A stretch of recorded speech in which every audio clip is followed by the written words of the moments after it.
हाँ जी, तो last class में हम लोगों ने फंड्स फ्लो स्टेटमेंट शुरू किया था ना।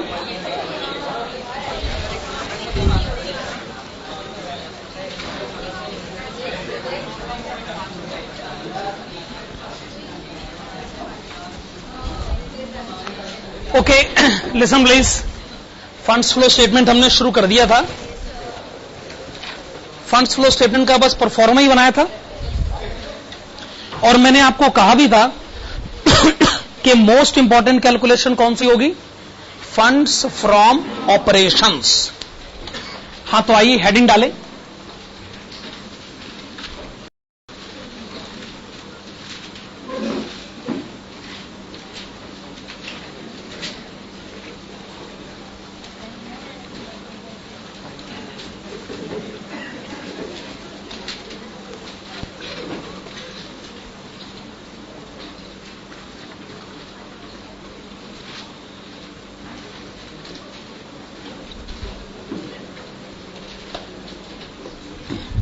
ओके, ये कंसेप्ट अगर आपने समझ लिया तो फंड्स फ्लो स्टेटमेंट का कंसेप्ट काफी हद तक समझ में आ जाए। तो आपने हेडिंग डाली है how to compute funds from operation. वैसे इसका मतलब हमने पिछली क्लास में लिखा तो था ही। क्या मतलब होता है फंड्स फ्रॉम ऑपरेशन का? Net increase in working capital, आगे due to the reason of business operating activities. तो एक काम करते हैं, जिस तरीके से मैं लिख रहा हूं आप भी एकदम इसी तरीके से लिखिएगा, बिना किसी चेंज के। जैसे मैं लिख रहा हूं आप भी वैसे लिखें।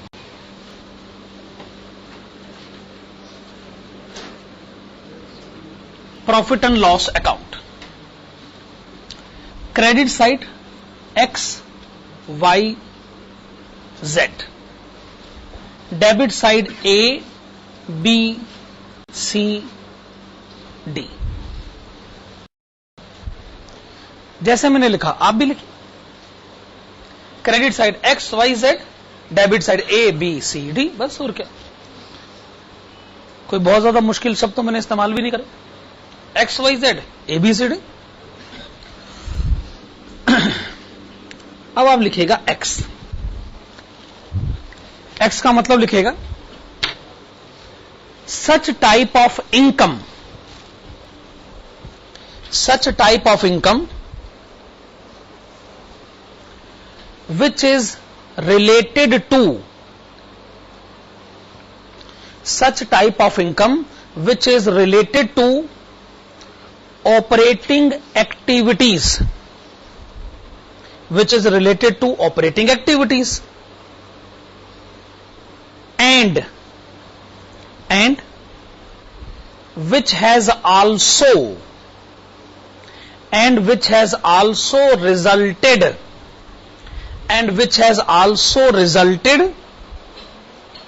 increase in working capital,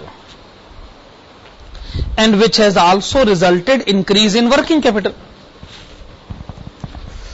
मैं ये कहना चाहता हूं कि प्रॉफिट एंड लॉस अकाउंट की क्रेडिट साइड पर ऐसी इनकम लिखी जाती है जो बिजनेस के कारण होती और जो वर्किंग कैपिटल के बढ़ने का कारण भी बन जाती है।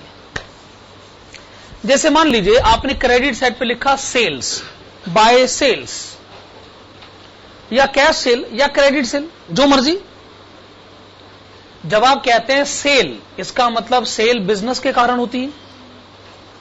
दूसरी बात, कैश सेल होगी तो कैश बैलेंस बढ़ जाएगा, क्रेडिट सेल होगी तो डेटर्स बैलेंस बढ़ जाएगा।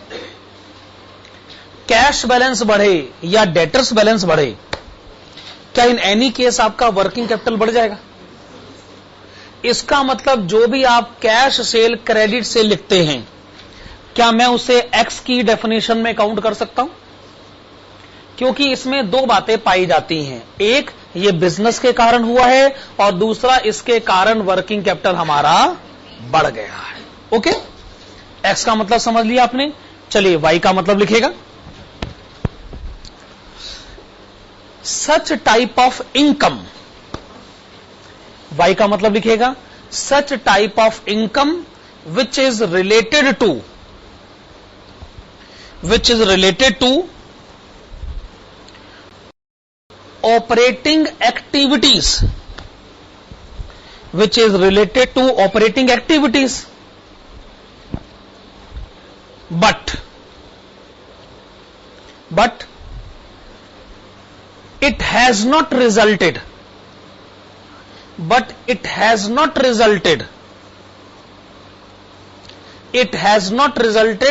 increase in working capital.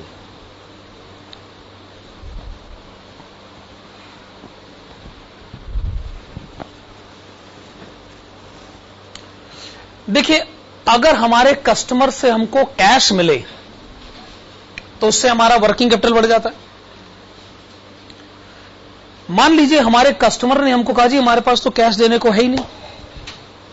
हमने कहा ठीक है, आपके पास मशीन होगी, मशीन दे दो। मतलब हमने उनको सेल करी है। सेल करना हमारा बिजनेस है। ये जो भी हम इनकम अर्न कर रहे हैं ये हमारे बिजनेस के कारण हो रही है, लेकिन बदले में हमें मिल क्या रहा है? मशीन। और मशीन के मिलने से वर्किंग कैपिटल नहीं बढ़ सकता है। तो ये एक ऐसी इनकम है जो आपके बिजनेस के कारण तो हुई है, लेकिन वर्किंग कैपिटल के बढ़ने का कारण नहीं। अब लिखिएगा Z is equal to such type of income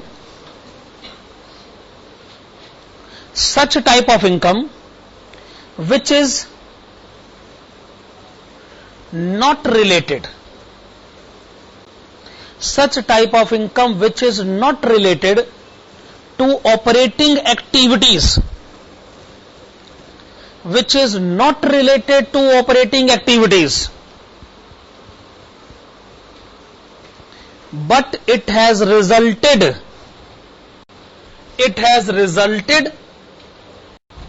increase in working capital.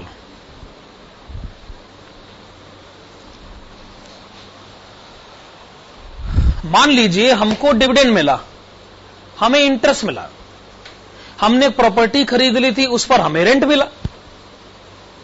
ये कोई हमारा बिजनेस थोड़ी है। डिविडेंड रिसीव करना, इंटरेस्ट रिसीव करना, रेंट रिसीव करना, ये कोई हमारा बिजनेस थोड़ी है।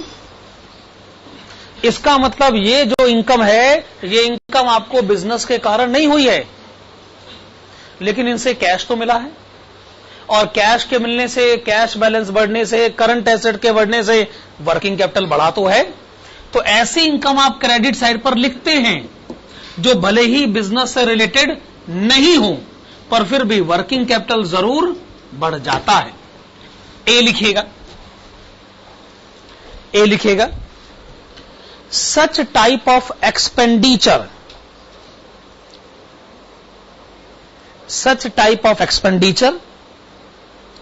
which is related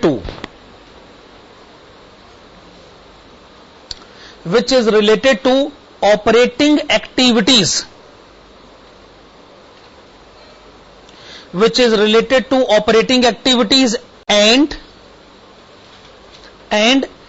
it has resulted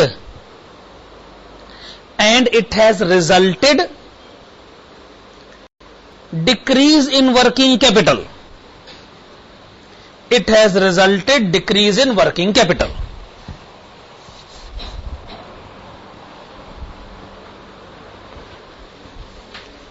जैसे आपने अपने एम्प्लॉइज को सैलरी पे करी, बिजनेस है तभी तो सैलरी पे कर रहे। इसका मतलब ये जो एक्सपेंडिचर है ये आपके बिजनेस के कारण है। अच्छा, अगर सैलरी पे करी तो बैंक बैलेंस कम हो गया, बैंक बैलेंस कम हो गया तो वर्किंग कैपिटल कम हो गया। और अगर आपने सैलरी नहीं पे करी तो आउटस्टैंडिंग सैलरी करंट लायबिलिटीज की लिस्ट में रिकॉर्ड हो गया, उससे करंट लायबिलिटी बढ़ जाएगी, और करंट लायबिलिटी के बढ़ने से वर्किंग कैपिटल कम हो जाएगा। यानी पेमेंट करो तो भी वर्किंग कैपिटल कम होगा, पेमेंट ना करो तो भी वर्किंग कैपिटल कम होगा। तो एक इसे कहते हैं business related expenditure which has also resulted decrease in working capital. चलिए बी का मतलब लिखेगा। बी का मतलब लिखेगा such type of expenditure,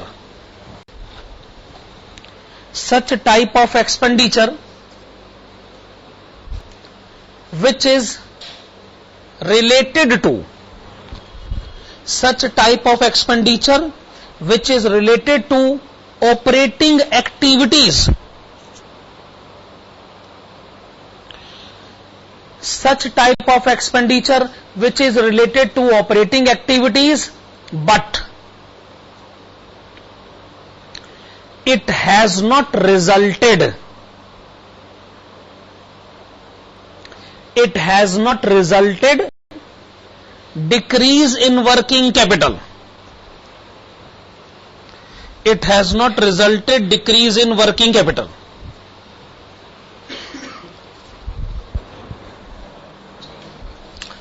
okay, आपने डेबिट साइड पे लिखा डेप्रीसिएशन।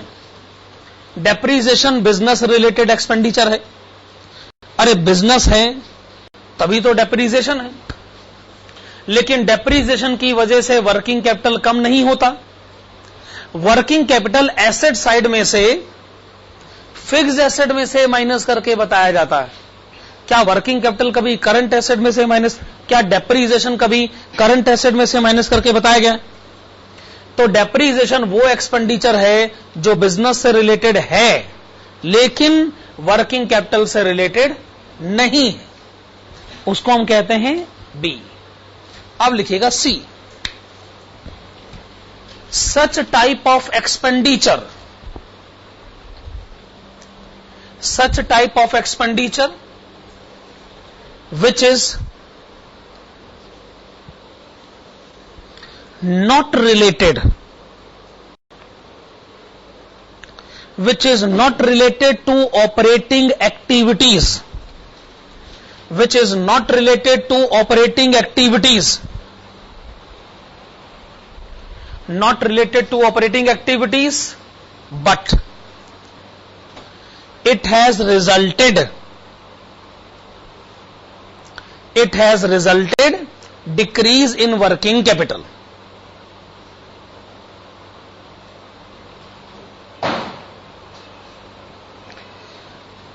अगर आप लिखोगे डेबिट साइड पे डिविडेंड पेड, तो डिविडेंड पे करना आपका बिजनेस थोड़ी है, लेकिन डिविडेंड की पेमेंट के कारण कैश बैलेंस जरूर कम हो जाता।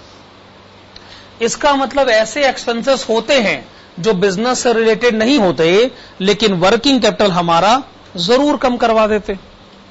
और लास्ट में लिखेगा डी। डी का मतलब है net profit during the year.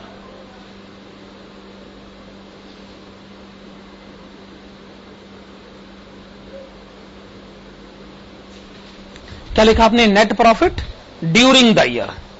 D is net profit during the year. Okay, यहां तक तो सब ठीक है, लेकिन हम कहीं भूल तो नहीं गए कि हम फंड्स फ्रॉम ऑपरेशन पढ़ रहे हैं। हमने प्रॉफिट एंड लॉस अकाउंट का पोस्टमार्टम करके रख दिया, इन्वेस्टिगेशन हो गया जी ये क्या होता है, क्रेडिट साइड और डेबिट साइड क्या होती है। लेकिन हमें अपने मकसद को भूलना नहीं चाहिए। हमने हेडिंग डाली है फंड्स फ्रॉम ऑपरेशंस। खैर आइए, फंड्स फ्रॉम ऑपरेशन कैलकुलेट करने का फार्मूला लिखा जाए।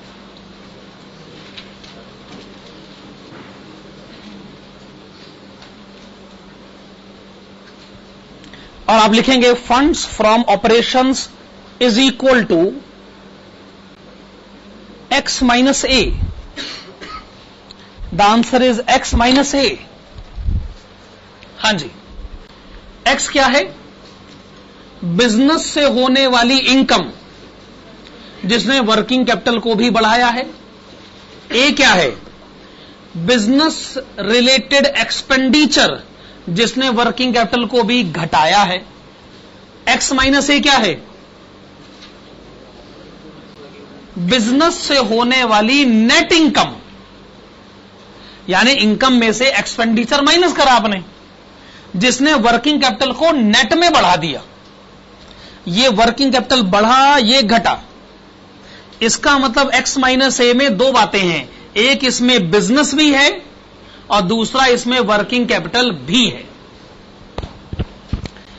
y और z में कोई एक कमी तो पाई जाती है, या तो y z में बिजनेस नहीं है या y z में वर्किंग कैपिटल नहीं।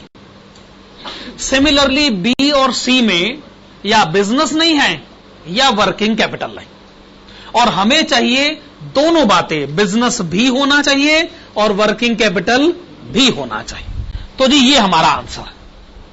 लेकिन आप देख सकते हैं ये आंसर देने का तरीका बहुत आसान है और एग्जामिनर को ना ये अच्छा नहीं लगता कि स्टूडेंट इतनी आसानी से आंसर देते, इसलिए जानबूझकर कुछ ऐसे क्वेश्चन बनाए जाते हैं कि जो x माइनस ए से सॉल्व ही नहीं हो सकते, क्वेश्चन में इंफॉर्मेशन ही नहीं होगी, यानी इसको डायरेक्ट मेथड कहा जाता है। जानबूझ के डायरेक्ट मेथड ना लगे ऐसा क्वेश्चन बनाया जाता है।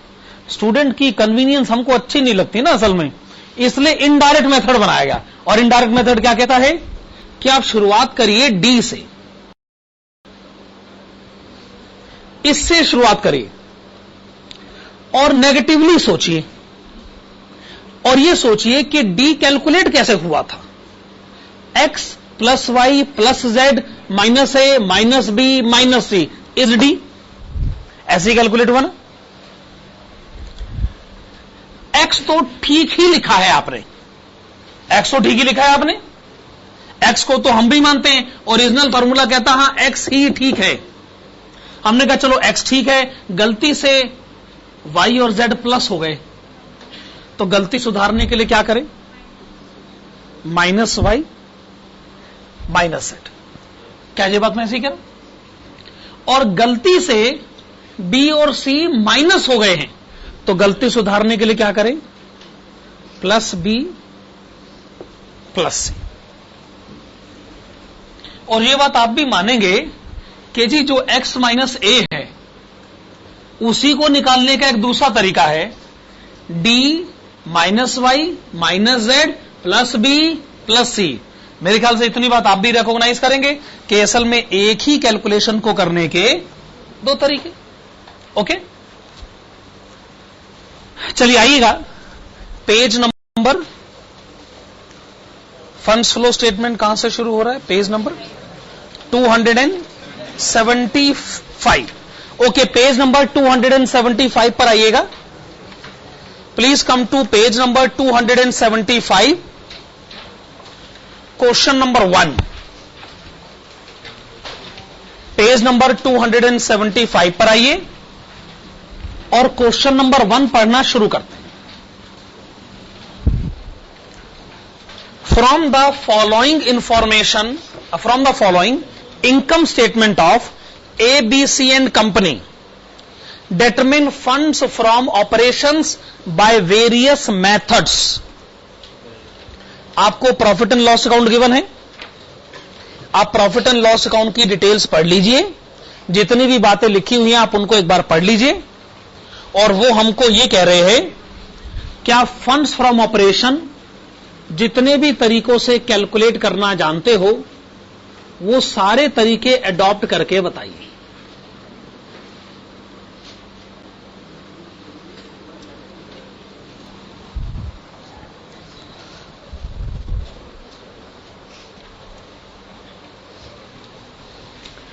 हां जी, चलिए आइए शुरू करते हैं। पहले तरीके को मैं नाम देना चाहूंगा डायरेक्ट मेथड। डायरेक्ट मेथड का फार्मूला होता है x माइनस ए, यानी जो है उसी के बारे में बात करते हैं, जो काउंट होना चाहिए उसी के बारे में बात करते हैं। तो आइए फिर x ढूंढते हैं।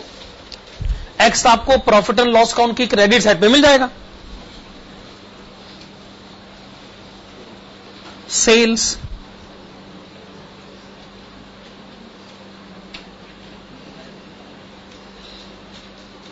$4,20,000,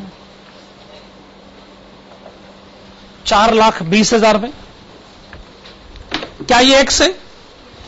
हां जी ये x है। कैसे? सेल बिजनेस के कारण होती है, यस। कैश बैलेंस बढ़ेगा, वर्किंग कैपिटल बढ़ेगा। क्रेडिट सेल अगर हुई तो डेटर्स बैलेंस बढ़ेगा। इसका मतलब वर्किंग कैपिटल का बढ़ जाना तय है, भले ही कैश सेल हो या क्रेडिट सेल हो। तो इसका मतलब सेल्स को मैं एक्स की डेफिनेशन में काउंट कर सकता हूं। और देखिए क्रेडिट साइड पर क्या है, gain on sale of land. जमीन बेचना हमारा बिजनेस नहीं है, इसे एक्स नहीं माना जा सकता। एक्स मानने के लिए दोनों बातें होनी चाहिए, बिजनेस होना चाहिए और उसमें वर्किंग कैपिटल होना चाहिए। Gain on redemption of debenture, sorry ये हमारा बिजनेस नहीं। डिविडेंड रिसीव्ड हमारा बिजनेस नहीं है। रीवैल्यूएशन ऑफ लैंड, पता नहीं ये क्या है, लैंड ही रीवैल्यू कर दिया। मेरी समझ में नहीं आता कौन कौन सी एंट्री लिखते रहते। इसमें बिजनेस और वर्किंग कैपिटल का इन्वॉल्वमेंट किसी कीमत पर नहीं हो सकता। हम तो ये समझते हैं कि सिर्फ सेल ही वो इनकम है जो हमारे दोनों सवालों के जवाब को हां में देने में कामयाब हुए। इसमें बिजनेस है, हां। इसमें वर्किंग कैपिटल है, हां। माइनस डेबिट साइड पर सबसे पहले क्या लिखा है,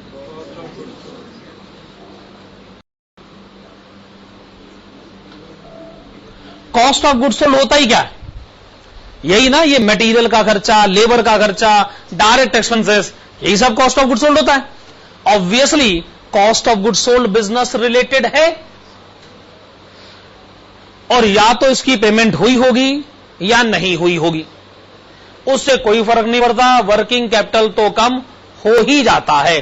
पेमेंट करो तो भी वर्किंग कैपिटल कम हो जाता है, पेमेंट ना करो तो भी वर्किंग कैपिटल कम हो जाता है। कितना है वैसे cost of goods sold, 2 lakh रुपए।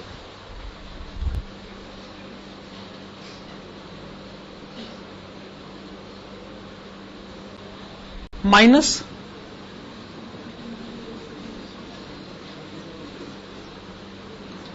Operating expenses.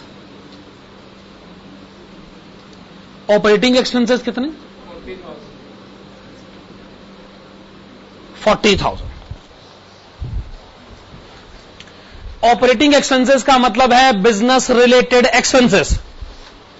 पेमेंट हुई या नहीं हुई, वर्किंग कैपिटल तो पक्का ही कम हो गया होगा। आगे बढ़ते, डेप्रीसिएशन, हां जी बिजनेस रिलेटेड है, पर सॉरी ये बिजनेस रिलेटेड वाली होगा, ये वर्किंग कैपिटल रिलेटेड नहीं। डेप्रीसिएशन फिक्स एसेट में से माइनस होता है, करंट एसेट में से माइनस नहीं होता है। तो डेप्रीसिएशन को हम एक ही डेफिनेशन में काउंट करने से मना करते हैं। Amortisation of preliminary expense, sorry ये वर्किंग कैपिटल रिलेटेड नहीं। Loss on sale of equipment, sorry नहीं।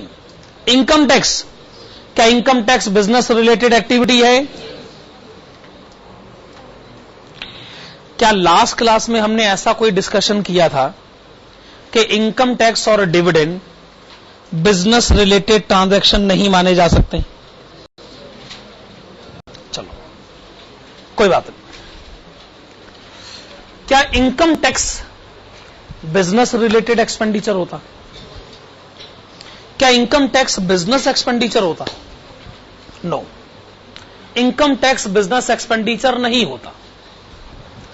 मैं आपको बताता हूं, जब आप इनकम स्टेटमेंट बनाते थे तो आप याद करिए, आप पहले लिखते थे sales minus variable cost is contribution minus fixed cost is EBIT.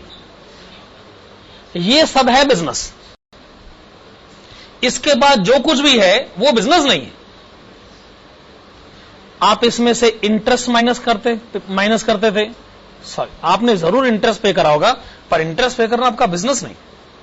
वो तो आपके पास पैसे नहीं हैं, आप लोगों से उधार लेते फिरते इसलिए इंटरेस्ट देते हैं, तो ये कोई बिजनेस थोड़ी हो गया, ये तो आपकी फाइनेंशियल प्रॉब्लम है। फिर आप टैक्स माइनस करते हैं, टैक्स पे करना बिजनेस थोड़ी होता। आप डिविडेंड पे करना बिजनेस थोड़ी होता। भाई इंटरेस्ट पे करना, टैक्स पे करना, डिविडेंड पे करना बिजनेस थोड़ी होता, सवाल ही पैदा नहीं होता। कोई ये कह सकता है कि जी बिजनेस से इनकम अर्न करते हैं तभी तो टैक्स देते, ना होता बिजनेस तो क्यों मैं टैक्स देता, है कि नहीं? इसका मतलब टैक्स की पेमेंट बिजनेस एक्सपेंडिचर। हमने कहा जी इस लॉजिक को अगर मैं सही मान लूं ना तो फिर मैं और बड़े सारे लॉजिक लेकर आऊंगा। अच्छा, मैं बिजनेस करता हूं तभी मैं अपने बच्चे की स्कूल फीस पे कर पाता हूं। इसका मतलब मेरे बच्चे की स्कूल फीस बिजनेस एक्सपेंडिचर है। बिजनेस नहीं होता तो मैं बच्चे की स्कूल फीस कैसे देता भाई? अगर ऐसे लॉजिक एस्टेब्लिश करना है फिर तो आप देखिए मैं कहां कहां से लॉजिक ढूंढ कर ले आऊंगा, फिर तो सब कुछ बिजनेस है। अगर आपको ऐसे लॉजिक एस्टेब्लिश करना है तो आगे सुनिए। एक सैलरीड क्लास एम्प्लॉई ने कहा मुझे सैलरी मिली, सैलरी मैंने बैंक में जमा कराई, बैंक ने मुझे इंटरेस्ट दिया, साबित हुआ बैंक से मिलने वाला इंटरेस्ट सैलरी इनकम होता। वो कैसे? अगर मुझे सैलरी नहीं मिलती तो बैंक में मैं इंटरेस्ट कैसे जमा कराता? सैलरी है तभी तो बैंक में रुपए जमा कराए, तभी तो बैंक ने इंटरेस्ट दिया। अतः साबित हुआ कि बैंक से मिलने वाला इंटरेस्ट सैलरी इनकम होता है। बहुत बढ़िया, बहुत बढ़िया। बिजनेसमैन भी ये कहता है, हां जी देखो जी बिजनेस के पैसे फालतू पड़े हुए, बैंक में जमा कराए, बैंक ने इंटरेस्ट दिया तो साबित हुआ बैंक से मिलने वाला इंटरेस्ट बिजनेस इनकम होता, क्योंकि बिजनेस इनकम का पैसे ही तो बैंक में जमा कराया था। क्या लॉजिक है? ऐसे तो लॉजिक फिर कहीं ना कहीं से सेटल आप कर ही लोगे। आपका हर पर्सनल एक्सपेंडिचर पता है बिजनेस एक्सपेंडिचर साबित कर सकता हूं मैं। बिजनेस है तभी तो मैं पर्सनल एक्सपेंडिचर भी कर पाता हूं, और अगर बिजनेस नहीं होता तो मेरे पर्सनल एक्सपेंडिचर कैसे होते फिर? तो जी ऐसे इस तरीके के लॉजिक को मानने लगे ना फिर तो लॉजिक का बंटाधार हो जाएगा। इसलिए इनकम टैक्स और डिविडेंड बिजनेस एक्टिविटी नहीं है। इनकम टैक्स पे करना बिजनेस कैसे हो सकता है आपका? हां, बिजनेस पर इनकम होती है तो आप टैक्स देते हो, ये बात हमने मानी, पर इनकम टैक्स खुद बिजनेस इनकम, खुद बिजनेस एक्टिविटी नहीं है, किसी कीमत पर नहीं। फिर क्वेश्चन कहता है general reserve, amortisation of goodwill, preference, dividend, equity, इसमें से कुछ भी बिजनेस नहीं। मेरे ख्याल से हो गया। क्या आंसर आ गया?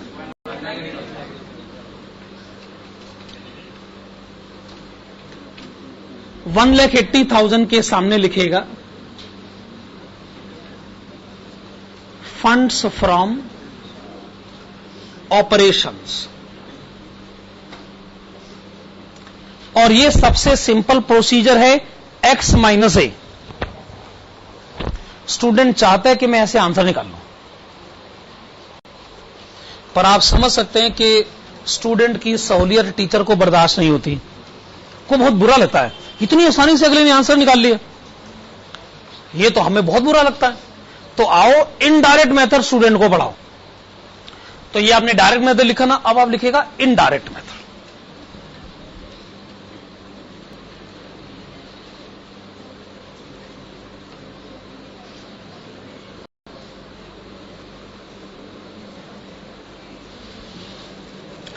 इनडायरेक्ट मेथड जो है वो आपकी नेगेटिव सोच का परिणाम है। नेगेटिवली सोचता, कहता जी जो गलतियां हो गई है ना, आओ उन गलतियों को सुधारते। ये पॉजिटिवली बातों को सोचता है, ये कहता है जो है वो लिखो, ये कहता है जो नहीं होना चाहिए था ना उनको ठीक कर दो। Net profit during the year,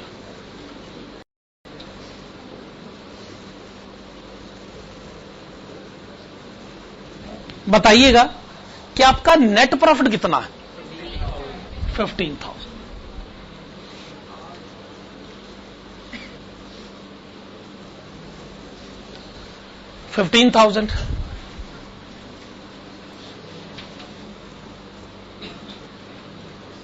eight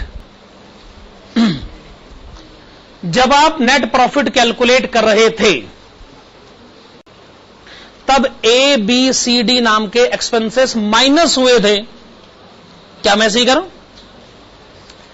ए तो आपने ठीक ही माइनस किया था, ए ठीक था, पर ए के अलावा जो कुछ भी है वो सब गलत है, उनको वापस प्लस कर दो। ए को छोड़ देना बस, बाकी सारे गलत हैं, उनको ठीक करो। नंबर 1 डेप्रीसिएशन, नंबर 1 लिखिएगा डेप्रिसिएशन ₹30,000।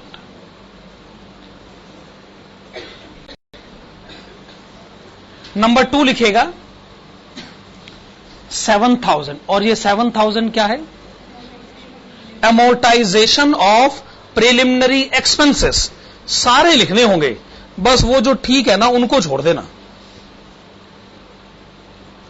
नंबर 3 लिखिएगा 3,000 और ये 3,000 क्या है? Loss on sale of equipment. Number 4 लिखिएगा 70,000 और ये 70,000 क्या है? Income tax.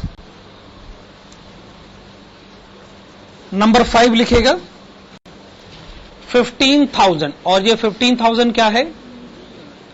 General reserve. Number 6 लिखिएगा 5,000 और ये 5,000 क्या है? Amortisation of goodwill. नंबर 7 लिखिएगा प्रेफरेंस डिविडेंड और अमाउंट है 20,000। नंबर 8 लिखिएगा इक्विटी डिविडेंड, अमाउंट है ₹40,000। तो जितने भी ये प्लस करने हैं इनका टोटल कितना है?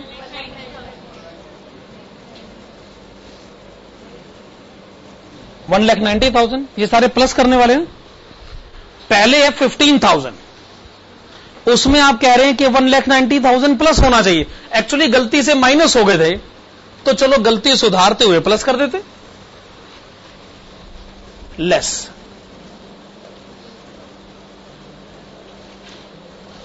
नंबर 1, सिमिलरली आपने जो इनकम लिखी थी उसमें बस एक ही सही इनकम थी, सेल। बाकी सारी इनकम आपने गलत रखी, वो सब आप माइनस करें। Gain on sale of land ₹5,000।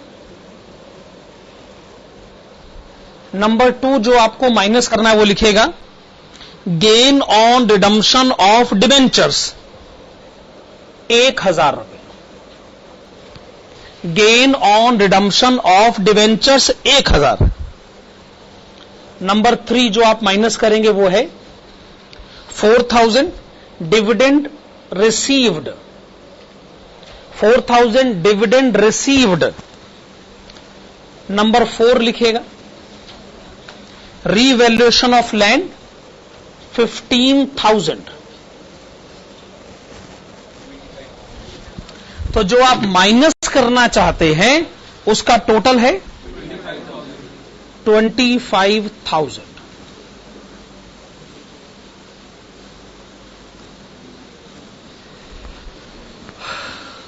तो आंसर आ गया 1,80,000। ये जो 1,80,000 आंसर आया है, आप इसके आगे लिख लीजिएगा फंड्स फ्रॉम ऑपरेशंस।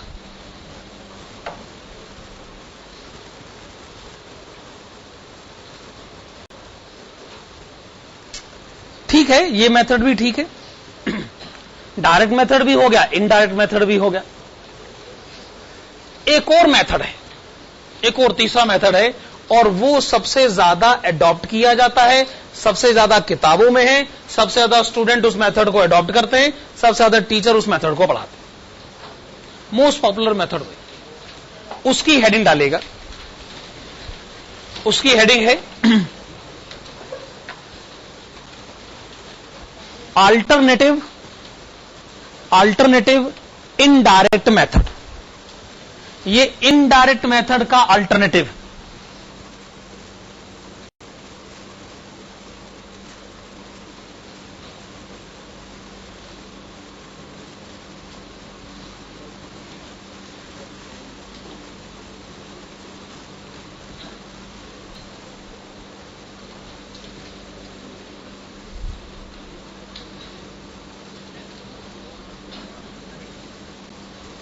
इसके लिए एक अकाउंट बनाना पड़ता है।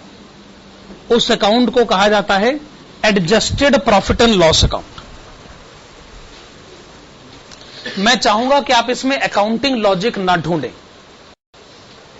क्योंकि हम फंड्स फ्लो स्टेटमेंट पढ़ाने के थ्रू आपको अकाउंट्स नहीं पढ़ा रहे। मतलब ये left hand side right hand side के लॉजिक को ढूंढिए, डेबिट क्रेडिट के लॉजिक को मत ढूंढिएगा। डेबिट क्रेडिट एक्चुअली मुझे खुद भी नहीं आता ना, इसलिए स्टूडेंट को मैं पढ़ा नहीं पाता हूं। तो adjusted profit and loss account बनाया जाए। इसका प्रोसीजर क्या है? सबसे पहले क्रेडिट साइड पे लिखना होता है बाय बैलेंस ब्रॉट डाउन, और इसका मतलब यह है कि जब यह साल शुरू हुआ तो कितना प्रॉफिट आप पहले से कमा चुके थे, कहीं ना कहीं लिखा होगा। ₹55,000। ये 55,000 का प्रॉफिट आपने इस साल नहीं कमाया है या पहले से कमा चुके थे। फिर आप डेबिट साइड पर सबसे नीचे लिखेगा to balance carried down. Closing balance कितना गिवन है? 70,000। ये साल खत्म होते होते total profit and loss account का बैलेंस 70,000 हो चुका है। ये बताइएगा 55,000 और 70,000 में कितना फर्क होता? 15,000। और वो 15,000 क्या है? इस साल कमाया गया प्रॉफिट।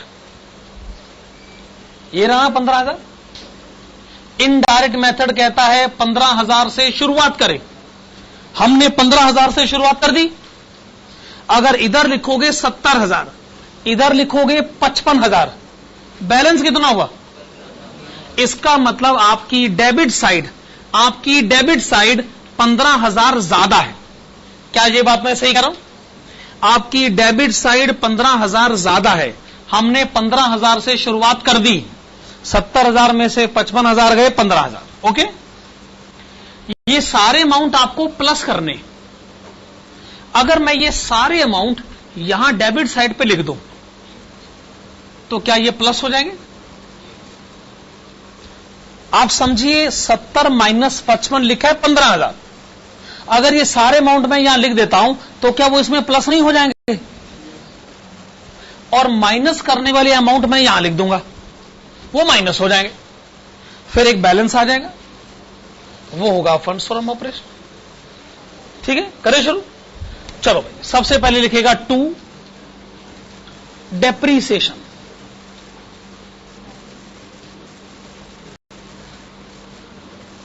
डेप्रीसिएशन का अमाउंट लिखिए ₹30,000, 30,000 रुपए। आपने लिखा टू डेप्रीसिएशन 30,000। फिर आप लिखेगा 7,000। चलिए 7,000 लिखेगा to amortization of preliminary expenses. आपने लिखा 7,000 to amortization of preliminary expenses. फिर लिखेगा 3,000। 3,000 क्या है? To loss on sale of equipment. To loss on sale of equipment 3,000।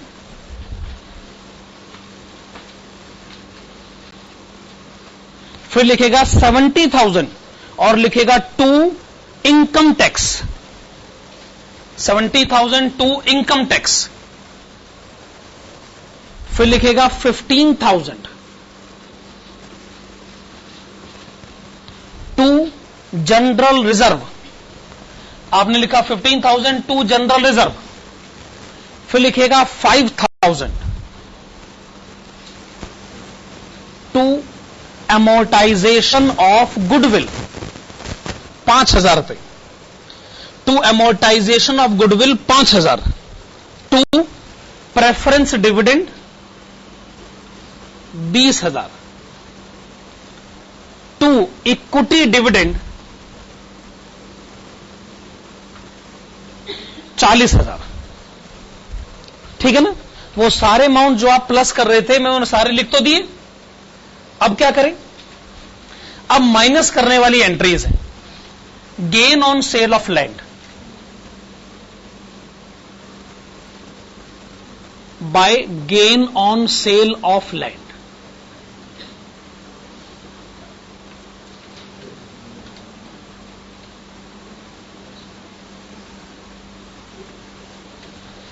फिर लिखेगा 1000 और ये आप लिखेगा by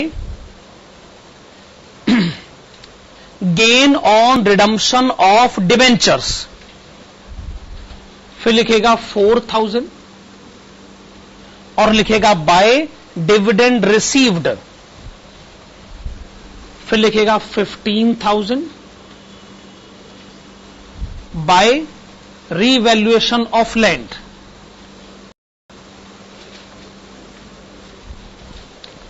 credit side by balancing figure funds from operations, by funds from operations कितना 1,80,000, 1,80,000 रुपए। आपने लिखा by funds from operations rupees 1,80,000। Okay, ये तरीका ज्यादातर स्टूडेंट्स को इसलिए अच्छा लगता है क्योंकि ये अकाउंट है। अकाउंट बनाना स्टूडेंट को अच्छा लगता है, सीधी सी बात। इसमें क्या गड़बड़ है, इसमें ना सारे प्लस वाले इकट्ठे लिखने पड़ते हैं, तो सारे इकट्ठे करने पड़ते हैं। इसमें क्या, जो जहां पता चला लिखा। जैसे आपको डेप्रीसिएशन पता चला, चलो डेप्रीसिएशन लिखो। क्रेडिट वाली एंट्री, चलो क्रेडिट वाली एंट्री लिख दो। इसका मतलब ये अकाउंट बनाना बड़ा कन्वीनियंट है। हालांकि ये अकाउंट बनाना इलॉजिकल है, पर कन्वीनियंट है। इलॉजिकल कैसे? ये account accounting point of view से सोचा जाए तो एकदम गलत है। अगर मान लो जी मैंने गलती से कोई एंट्री डेबिट साइड पे लिख दी है, तो क्या उसको सुधारने के लिए आप उसे दोबारा डेबिट साइड पे लिखना चाहोगे? ये सारी एंट्री गलती से डेबिट साइड पे लिखी गई और आपने सुधारने के लिए उनको फिर डेबिट साइड पे लिख दिया। पर मेरी समझ में नहीं आता कि अपने अकाउंटिंग माइंड को आप क्या कभी आराम नहीं देते हो? जब देखो अकाउंटिंग माइंड की टेस्टिंग शुरू कर देते हो। अरे भाई कुछ बातें ऐसे ही सुन लिया करो, ऐसे ही समझ लिया करो। मैं आपको प्लस माइनस सिखा रहा हूं, आप डेबिट क्रेडिट के फेर में पड़ गए। मैं आपको क्या कह रहा हूं, 70 माइनस 55 रहा 15। आओ ये सब प्लस करें, आओ ये सब माइनस करें। मैं तो प्लस माइनस सिखा रहा हूं, आप क्यों डेबिट क्रेडिट सीखना चाहते है कि नहीं? ये है फंड्स फ्रॉम ऑपरेशन कैलकुलेट करने के 3 तरीके। आइए क्वेश्चन नंबर 2 पढ़ना शुरू करते हैं। Please come to question number 2। Calculate funds from operations by preparing adjusted profit and loss account. अब कोई ऑप्शन नहीं है, उन्होंने कहा adjusted profit and loss account बनाइए फ्रॉम द फॉलोइंग। चलिए अकाउंट की डिटेल्स आप पढ़ लीजिए, फिर हम बनाना शुरू करते हैं।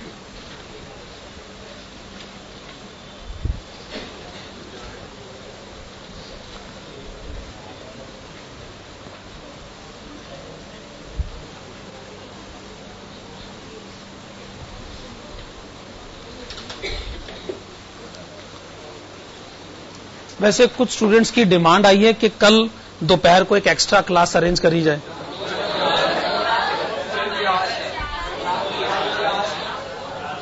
मतलब कुछ स्टूडेंट्स कह रहे हैं, इसलिए मैंने सोचा आप लोगों से पूछ लूं। दोपहर को 1 बजे से लेके 4 बजे के बीच में। अच्छा चल ठीक है। एक्चुअली कुछ स्टूडेंट्स कह रहे थे तो मैंने सोचा पूछ लेता हूं। आप सब लोग अगर तैयार हो जाते तो एक क्लास रख लेते। ओके ओके चलो कोई बात, रहने देते।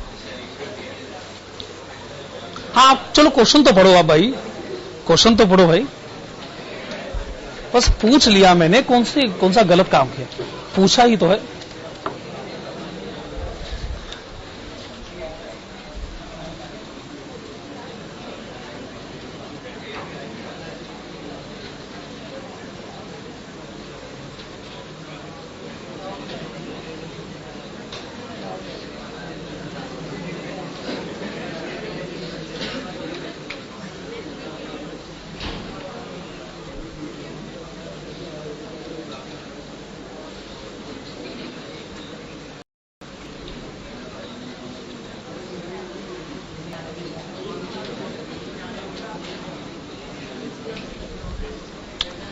Okay, adjusted profit and loss account बनाया जाए, जैसा कि क्वेश्चन की रिक्वायरमेंट है।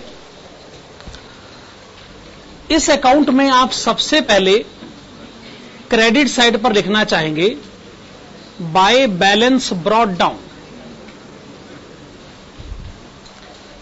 जब ये साल शुरू हुआ तो कितना प्रॉफिट आप पहले से कमा चुके थे?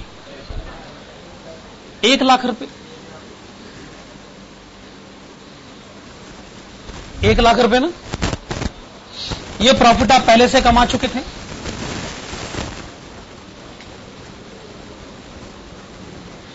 अब ये बताइए, जब ये साल खत्म हुआ तो प्रॉफिट एंड लॉस अकाउंट का क्लोजिंग बैलेंस कितना हो चुका है? आपने बताया 1,19,000। इस साल प्रॉफिट कमाया गया है 19,000। ओपनिंग बैलेंस 1 लाख था, तो क्लोजिंग बैलेंस हो गया 1,19,000। ओके, 1,19,000 ना। मैं समझता हूं कि मैंने 1,19,000 नहीं लिखा, मैंने 19,000 लिखा। अगर इधर 1,19,000 है, इधर 1 लाख है, इसका मतलब मैंने 19,000 ही तो लिखा है। ओके, जब हम originally profit and loss account बना रहे थे तो क्या हुआ था? क्रेडिट साइड पर XYZ लिखा गया, डेबिट साइड पर A, B, C और D लिखा गया। समझ लीजिए हमने D से शुरुआत कर दी और हम ये कह रहे कि देखो भाई, जो तुमने X और A लिखा है इसको तो हम कुछ नहीं कहेंगे, पर जो Y और Z नाम की इनकम लिखे ना, हम इनको छोड़ेंगे नहीं। सिमिलरली B और C नाम के जो खर्चे लिखे, हम इनको भी नहीं छोड़ेंगे। हम इनकी रेक्टिफिकेशन एंट्री पास करेंगे। अगर कोई एक्सपेंडिचर गलत हो गया है तो हम डेबिट साइड पर उस गलती को लिखकर सुधारेंगे। कोई इनकम गलत हो गई है तो क्रेडिट साइड पर लिखकर हम उस गलती को सुधारेंगे। ओके, पर उसके लिए बड़ी बात यह है कि मुझे यह मालूम होना चाहिए कि A क्या है और X क्या है कि नहीं? क्योंकि मुझे X और A को नहीं सुधारना है, मुझे X के अलावा और A के अलावा बाकी एंट्रीज को सुधारना है। ओके, तो शुरू करें फिर। डेबिट साइड, सबसे पहले ऑफिस एक्सपेंडिचर। ओके, 2 सवालों के जवाब अगर हां में आ जाएं तो इसका मतलब ये सही है, तो वो A है, तो उसको छोड़ दो, उसको माफ कर दो, वो ठीक है। पहला सवाल, क्या ये बिजनेस रिलेटेड एक्सपेंडिचर है? आपका जवाब है हां, office expenditure business related expenditure है। दूसरा सवाल, क्या ये वर्किंग कैपिटल रिलेटेड है? यस। या तो ये पे होगा या ये पेड नहीं होगा। पेड होगा तो बैंक बैलेंस कम होगा, नॉट पेड होगा तो आउटस्टैंडिंग लायबिलिटी बढ़ेगी, तो वर्किंग कैपिटल को ये कम करके रहेगा। इसका मतलब जो ऑफिस एक्सपेंस लिखा है वो ठीक लिखा है, वो ठीक है, तो छोड़ो फिर उसको। जो एक्सपेंडिचर ठीक है आप उसको सुधार कैसे सकते हो? मैं कह रहा हूं गलतियां सुधारो, तो पता तो चले गलती है भी कि नहीं। ओके, दूसरा एक्सपेंडिचर सेलिंग एक्सपेंस। पहला सवाल, क्या बिजनेस रिलेटेड है? हां। क्या वर्किंग कैपिटल रिलेटेड है? हां। छोड़ दो इसको, ये ठीक लिखा हुआ है। Provision for doubtful debts and bad debts, दोनों के बारे में बात करते हैं। Provision for doubtful debts and bad debts, पहला सवाल, क्या यह बिजनेस रिलेटेड है? आपका जवाब है हां। आपका जवाब है हां, मतलब बिजनेस है तो ही तो बैड डेब्ट्स है। देखो, क्रेडिट सेल, जिनको हमने क्रेडिट सेल करी है वो हमें पैसे नहीं दे रहे, उसी को बैड डेब्ट्स बोलते हैं। क्या यह बात साबित होती है कि बैड डेब्ट्स का रिलेशन कस्टमर्स के साथ है, और जो रिलेशन कस्टमर के साथ एस्टेब्लिश होता है वो बिजनेस रिलेटेड एक्टिविटी माना जाता है। कस्टमर्स हैं तो क्रेडिट सेल्स हैं, क्रेडिट सेल है तो बैड डेब्ट्स है। So bad debts is a business related activity. दूसरे सवाल का जवाब दीजिए, क्या ये वर्किंग कैपिटल को कम करता है? यस, क्योंकि ये एसेट साइड में से डेटर्स में से कम होता है। ठीक है, दोनों ठीक है, प्रोविजन फॉर डाउटफुल डेट्स भी ठीक है और बैड डेट्स भी ठीक है, क्योंकि दोनों बिजनेस रिलेटेड है, दोनों वर्किंग कैपिटल को कम करते हैं, वो ठीक है। आगे बढ़े। Depreciation, no. हां, ये बिजनेस रिलेटेड है, लेकिन ये वर्किंग कैपिटल रिलेटेड नहीं है। आइए करेक्शन एंट्री पास करें।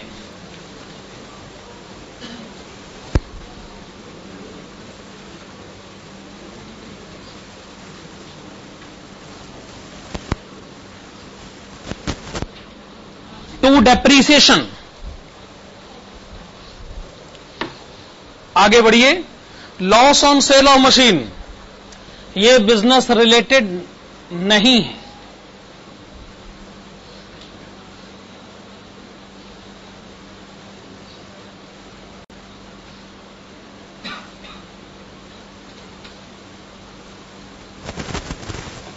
ठीक है ना। Goodwill amortized 10,000, goodwill business related है, यह बात सही है, गुडविल बिजनेस रिलेटेड है, पर गुडविल वर्किंग कैपिटल रिलेटेड नहीं है। बिजनेस रिलेटेड है, बिजनेस है, गुडविल है भाई, पर गुडविल को अमोर्टाइज करने का रिलेशन वर्किंग कैपिटल से नहीं है। Similarly preliminary expenses return of, preliminary expenses working capital related नहीं है।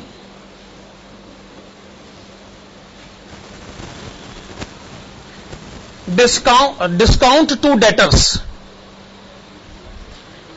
डेटर्स को डिस्काउंट देना क्या बिजनेस रिलेटेड एक्टिविटी है? क्या ये वर्किंग कैपिटल रिलेटेड एक्टिविटी है? डेटर्स को दिया गया डिस्काउंट क्या डेटर्स बैलेंस को कम कर देता है?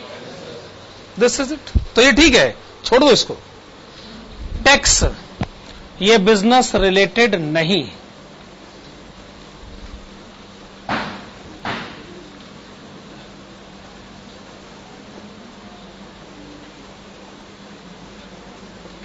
आगे बढ़िए।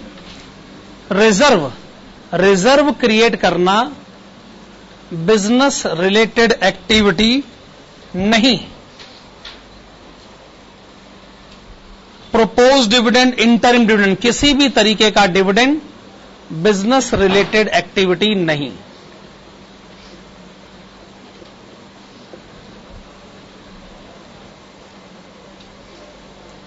प्रोपोज डिविडेंड 25,000 और interim dividend 10,000।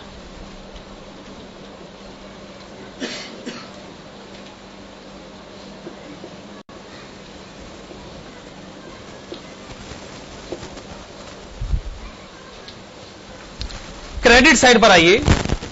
Profit on sale of land and building, क्या आप इसे एक्स मानते हैं? नो, क्योंकि लैंड बिल्डिंग बेचना बिजनेस रिलेटेड इनकम नहीं।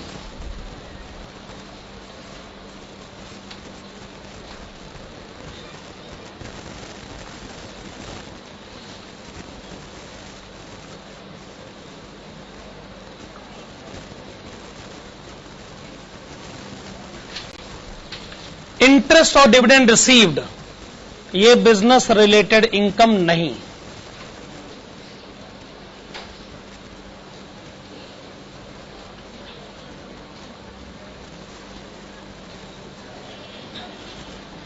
Interest and dividend received 1,000। आगे बताइए। रिफंड ऑफ इनकम टैक्स, ये भी बिजनेस रिलेटेड इनकम नहीं।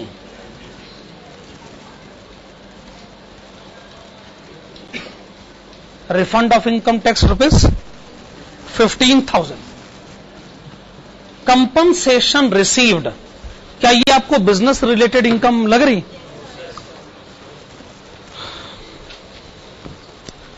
बड़ी बात है, कंपनसेशन मिलना बिजनेस रिलेटेड इनकम हो गई। अच्छा, किस कंटेक्स्ट में कंपनसेशन मिला ये बताइए। नेचुरल कैलेमिटीज का एग्जाम्पल लोगे फिर तो पक्का बिजनेस रिलेटेड इनकम नहीं। अगर आपको किसी ऐसे रीजन से कंपनसेशन मिला है तो क्या ये बिजनेस रिलेटेड रिसिप्ट हो गया? आप ये कहिए जी हमारे कस्टमर ने हमको पैसे नहीं दिए, हम उसको कोर्ट में ले गए, अब पैसे उसने नहीं दिए पर हमने निकलवा लिए, तो मैं मानता हूं कि ये बिजनेस रिलेटेड अमाउंट है जो कस्टमर सीधे नहीं दे रहा था, हमने टेढ़े तरीके से निकलवा लिए। लेकिन अगर आप माने कि जैसा ये कह रहे हैं कि जी कोई नेचुरल कैलेमिटी का कंपनसेशन मिला है, कोई डैमेजेस का अमाउंट मिला है, तो मैं इसे बिजनेस रिलेटेड कैसे मान सकता हूं? मैं कहता हूं नेचुरल कैलेमिटी जिस मर्जी एक्सट्रीम पर ले जाइए, अगर आपको आपके स्टॉक का पैसा मिला तो ही तो बिजनेस इनकम मानी जा सकती है ना। मान लीजिए जी बिल्डिंग डिस्ट्रॉय होगी, इस बात का पैसा मिल गया, तो ये कैसे बिजनेस रिलेटेड इनकम? अगर तो कंपनसेशन स्टॉक का मिला है और स्टॉक में आप डील करते हैं, स्टॉक आपका बिजनेस है, तो ये बिजनेस रिलेटेड इनकम है। पर अगर आप कहते हो नहीं स्टॉक का पैसा थोड़ी मिला, ये तो ऐसे ही मिल गया बस, तो आप इसे फिर बिजनेस रिलेटेड नहीं मान सकते। बाय कंपनसेशन रिसीव्ड, मैं इसे बिजनेस रिलेटेड नहीं मान रहा हूं। निसंदेह, हाँ, ये मेरा एजम्पशन है कि जी मुझे कंपनसेशन मुझे अदर रीजंस की वजह से मिली, ठीक है ना। आप भी अगर लिखोगे तो आप भी एजम्पशन ही लिखोगे। अब बताइए डिस्काउंट रिसीव्ड फ्रॉम सप्लायर्स, हाँ जी, हम देखो जैसे हमारे डेटर हैं कि जिनको हम सामान बेचते हैं, वैसे हमारे क्रेडिटर है कि जिनसे हम सामान खरीदते हैं। अगर डेटर्स के साथ रिलेशनशिप बिजनेस एक्टिविटी है तो क्रेडिटर्स के साथ रिलेशनशिप भी तो बिजनेस एक्टिविटी है। हम अगर अपने कस्टमर को डिस्काउंट दे सकते हैं तो क्या हमारे क्रेडिटर हमें डिस्काउंट नहीं देंगे? तो इसका मतलब ये बिजनेस रिलेटेड एक्टिविटी है और इसकी वजह से क्रेडिटर्स बैलेंस कम हो जाता है, तो ये वर्किंग कैपिटल रिलेटेड एक्टिविटी भी है। ये ठीक लिखा है, इसको छेड़ने की जरूरत नहीं है। रेंट रिसीव्ड, रेंट मिलना बिजनेस रिलेटेड इनकम कैसे हो सकती? बाय रेंट रिसीव्ड 1000 रुपए,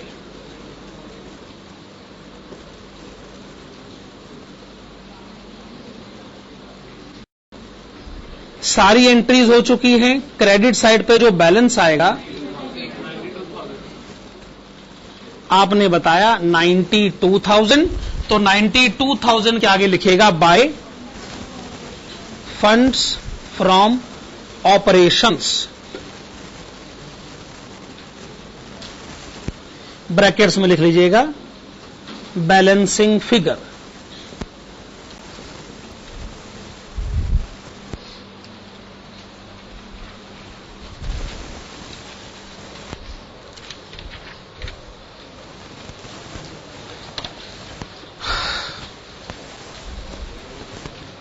Please come to question number 4. Question number 4 पर आइएगा। क्वेश्चन नंबर 4 से फंड्स फ्लो स्टेटमेंट के फुल फ्लेज्ड क्वेश्चन शुरू हो जाते हैं। क्वेश्चन नंबर 3 हम बाद में करेंगे, पहले question number 4। Following are summarized balance sheet and income statement of Max company limited.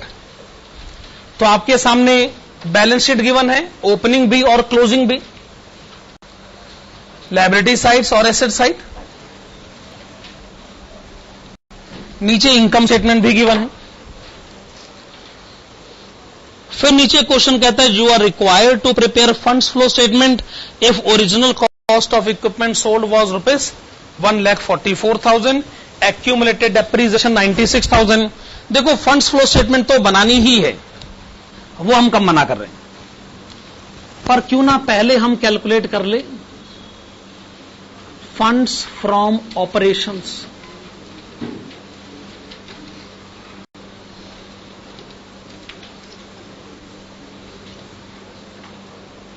पहले यही कैलकुलेट कर लेते हैं, ठीक है ना। अच्छा, ये जरूरी नहीं कि आप हर मेथड से कैलकुलेट करके बताएं। लेकिन चलो इस क्वेश्चन में ऐसा कर लेते हैं, आप किसी एक मेथड से सॉल्व करें वो अपने आप में बहुत है, पर चलो इस क्वेश्चन में तीनों मेथड से कर लेते हैं, ठीक है ना। तो डायरेक्ट मेथड से शुरुआत करें। डायरेक्ट मेथड यानी x माइनस ए, सेल्स कितना गिवन है,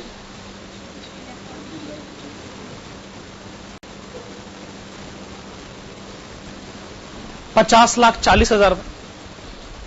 क्या ये x है? यस, ये x है। ये बिजनेस रिलेटेड इनकम है, ये वर्किंग कैपिटल रिलेटेड भी है।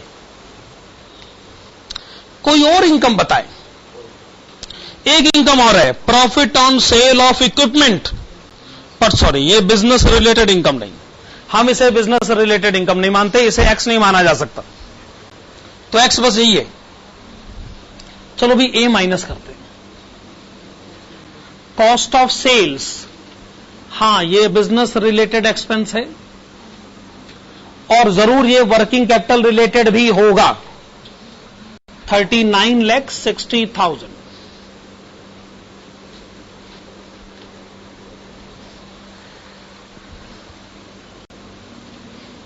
Wages and salaries,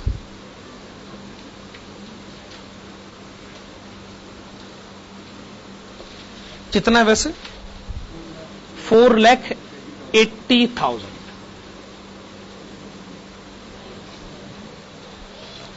operating expenses,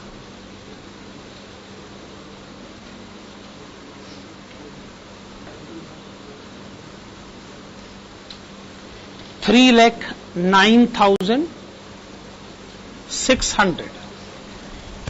3,09,600।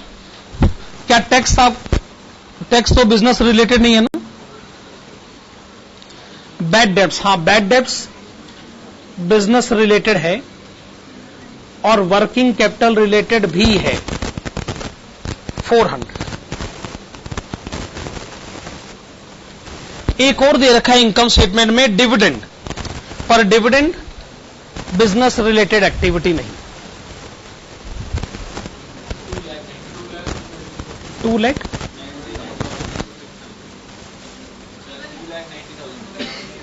Okay 2,90,000, 2,90,000 रुपए, 2,90,000।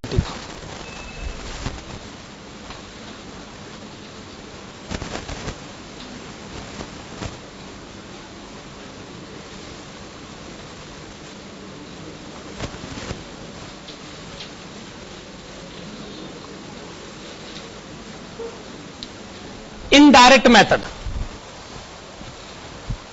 इनडायरेक्ट मेथड क्या कहता है कि आप कहां से शुरुआत करेंगे? Net profit during the years.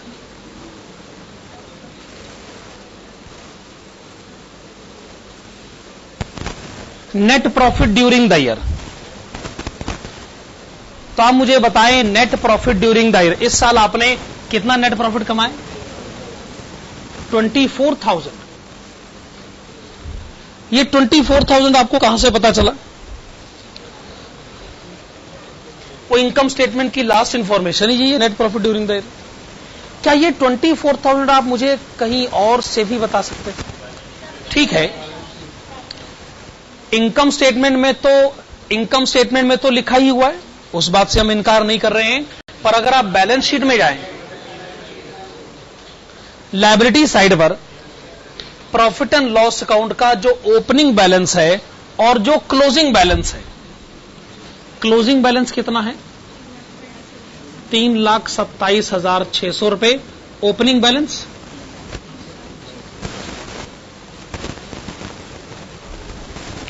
जरूर आपने जो प्रॉफिट इस साल कमाया होगा वो प्रॉफिट एंड लॉस अकाउंट के बैलेंस में बढ़ा भी होगा, वही 24,000 है जो इधर भी है और उधर भी। साबित हुआ कि इस साल का प्रॉफिट है 24,000, पर इसे कैलकुलेट करते समय अगर सही एंट्रीज लिखी गई हैं तो गलत भी लिखी गई, तो जो गलत लिखी गई हैं आप उनको सुधार लीजिए। जो एक्सपेंसेस गलत हो गए,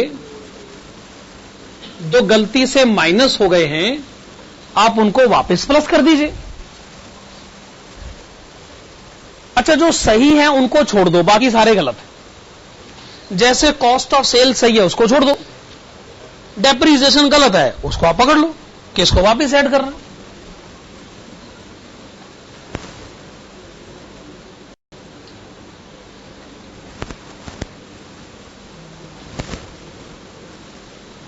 और बताइए, कोई और एक्सपेंडिचर गलती से माइनस हुआ है?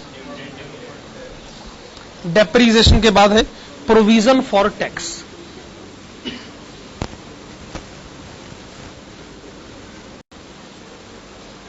$26,000।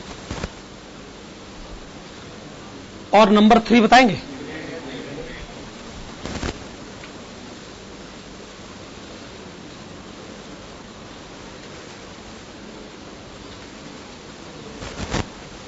कितना डिविडेंड था वैसे?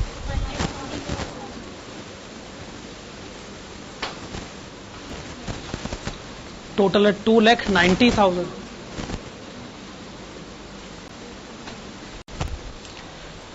देखो जी, ये एक्सपेंसेस तो ठीक थे, इनको तो हमने कुछ नहीं कहा। ये 3 एक्सपेंसेस हमने गलत पाए, अकॉर्डिंगली हमने इनको प्लस करने का फैसला किया।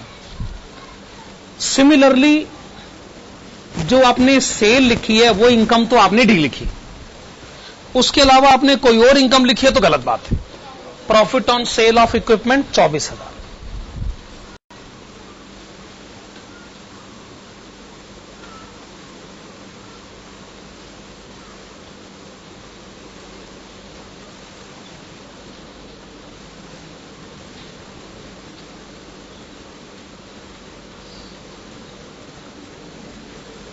तो आपका आंसर कहां पर आ गया?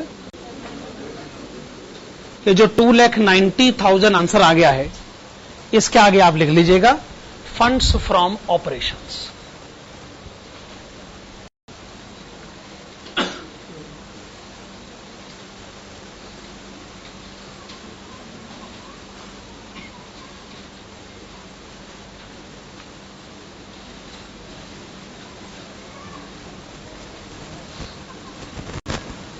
Adjusted profit and loss account.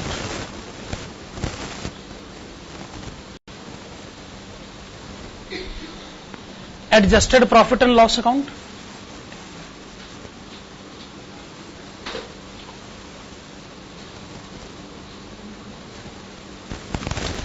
पहले आप मुझे ओपनिंग बैलेंस बताएं। 3,03,600 रुपए।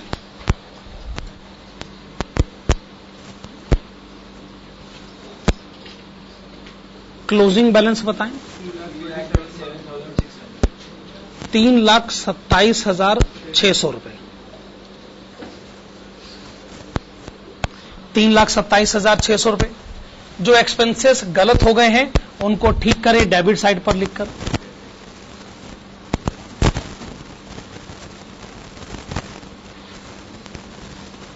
To depreciation 1,20,000। To provision for tax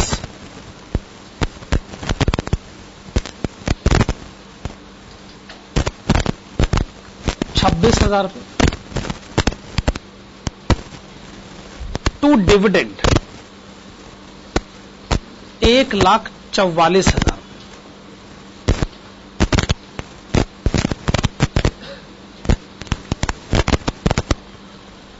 bye profit on sale of equipment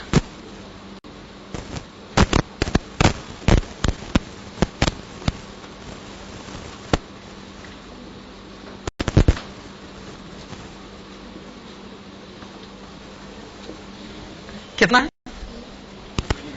24,000। और credit side by funds from operations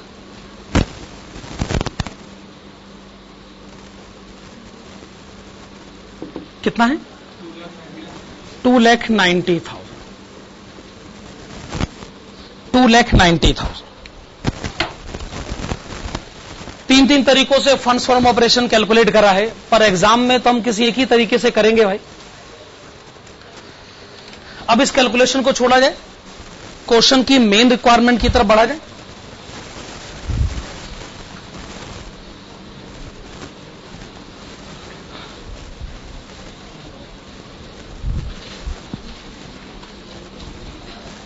हाँ जी, चलिए आइए फंड्स फ्लो स्टेटमेंट बनाना शुरू करते हैं।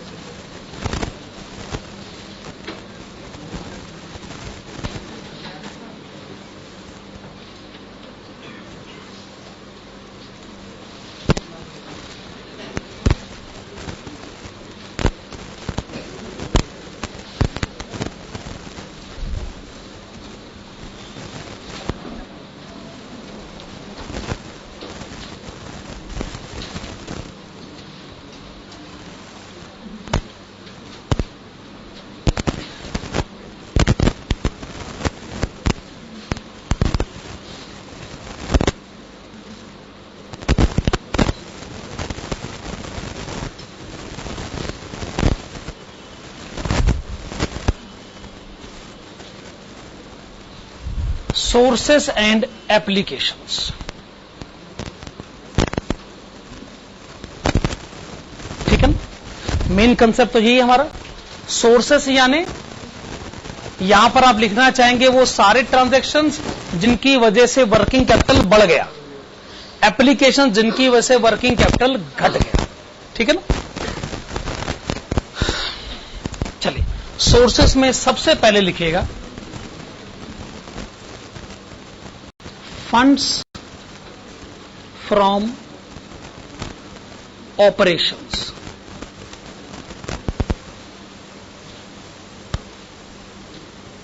अमाउंट ₹2,90,000।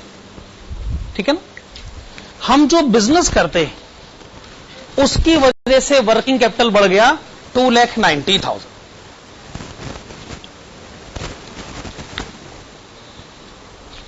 अब हमारा ध्यान होना चाहिए अदर रीजंस की तरफ, जिन्होंने वर्किंग कैपिटल को बढ़ाया या फिर घटाया।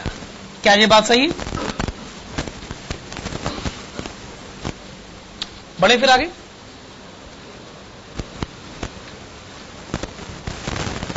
हाँ जी, लायबिलिटी साइड पर आइएगा। सबसे पहली एंट्री क्वेश्चन में क्या लिखी? Share capital. Opening balance 7,20,000, closing balance 8,88,000, difference क्या मतलब इसका? शेयर्स इशू करे गए, या तो क्वेश्चन बताए कि शेयर्स हमने क्यों इशू करे। क्वेश्चन बताए शेयर हमने क्यों इशू करे। मान लीजिए शेयर इशू करे गए और बदले में हमने मशीन खरीदी, तो जरूर एंट्री रही होगी machine account debit to share capital. और अगर ये एंट्री है तो इस एंट्री में वर्किंग कैपिटल कहीं है ही नहीं, ना मशीन वर्किंग कैपिटल है ना शेयर कैपिटल। हम इस एंट्री को किसी कीमत पे नहीं लिखेंगे। जब वर्किंग कैपिटल नहीं तो हम क्यों लिखें? हम नहीं लिखते। पर ये क्वेश्चन में कहां लिखा है कि आपने मशीन ली? क्वेश्चन में कहीं कुछ भी नहीं है। इसका मतलब हमने शेयर्स वैसे इशू करे हैं जैसे नॉर्मली इशूड होते हैं। एंट्री क्या रही होगी?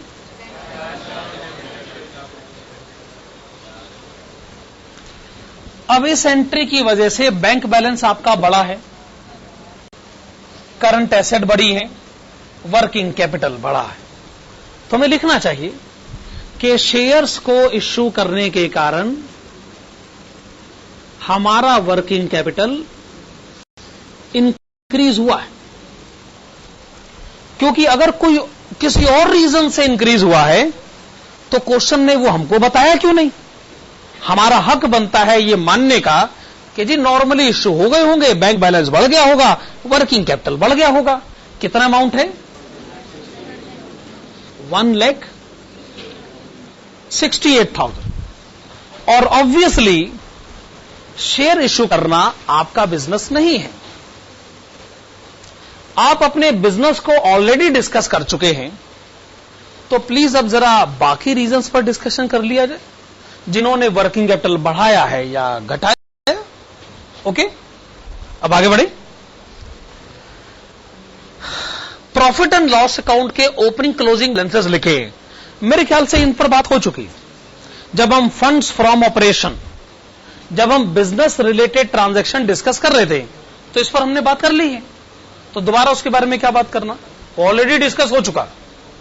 ओके, डिस्कस हो चुका है। आगे बढ़िए, अब क्या लिखा है, क्रेडिटर्स। आप एक काम करेंगे, क्रेडिटर्स को टिक करेंगे, टिक, जैसे आप नॉर्मली टिक करते हैं वैसे टिक कर दो। दूसरा काम, आउटस्टैंडिंग एक्सपेंसेस को भी टिक करो। फिर आप एसेट साइड पे जाओ और जो जो करंट एसेट्स है उनको टिक करो, डेटर्स, कैश, स्टॉक, एडवांसेस। ये मैंने इसलिए टिक नहीं करवाया कि ये इंपॉर्टेंट है, ये मैंने इसलिए टिक करवाया क्योंकि ये बिल्कुल भी इंपॉर्टेंट नहीं, ये बेकार की एंट्री, और हम इन एंट्रीज के बारे में बात भी नहीं करेंगे। करंट एसेट्स और करंट लायबिलिटीज के बारे में हम बात ही नहीं करेंगे। क्यों बात ना करें, क्योंकि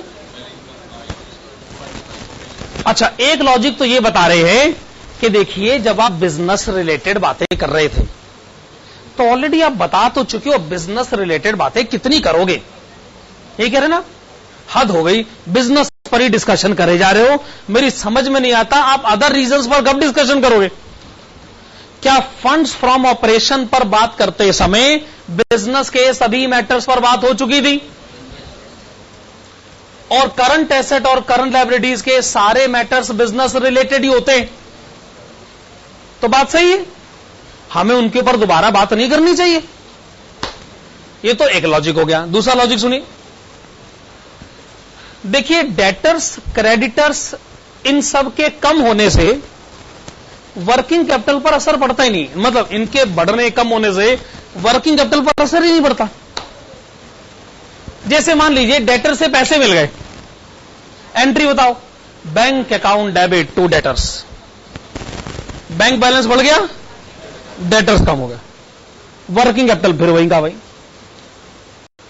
क्रेडिटर्स को हमने पैसे दे दिए, creditors account debit to bank, creditors भी कम होगा, बैंक भी कम होगा, वर्किंग कैपिटल फिर वहीं का वहीं।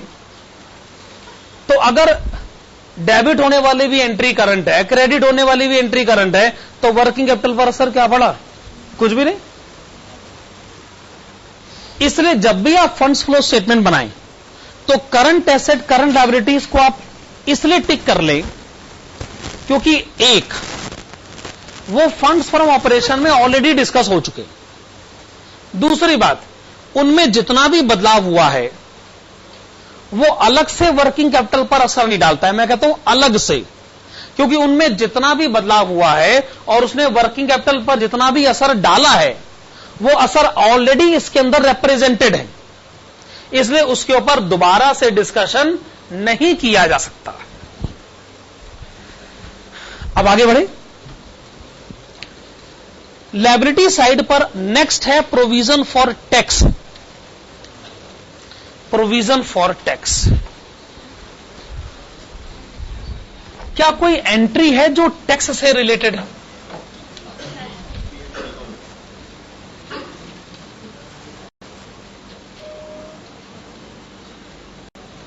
वैसे जरूरी तो नहीं है, पर अकाउंट बनाने से कंसेप्ट थोड़ा क्लियर हो जाता है, सिचुएशन भी आसान हो जाती है, पर जरूरी नहीं कि आप ऐसे अकाउंट बनाएं। कई स्टूडेंट्स बिना अकाउंट बनाए भी डील कर लेते।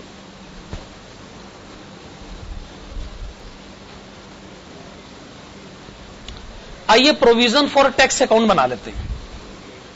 आप पहले लिखिएगा बाय बैलेंस ब्रॉट डाउन।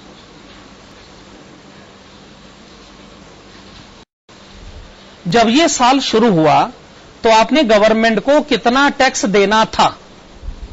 जवाब है 24,000 रुपए, है ना। जब यह साल खत्म हुआ तो बताइए आपने गवर्नमेंट को कितना टैक्स देना है? 26,400 रुपए, है ना। जो टैक्स आप गवर्नमेंट को इस साल पे करेंगे वो होना चाहिए टू बैंक अकाउंट।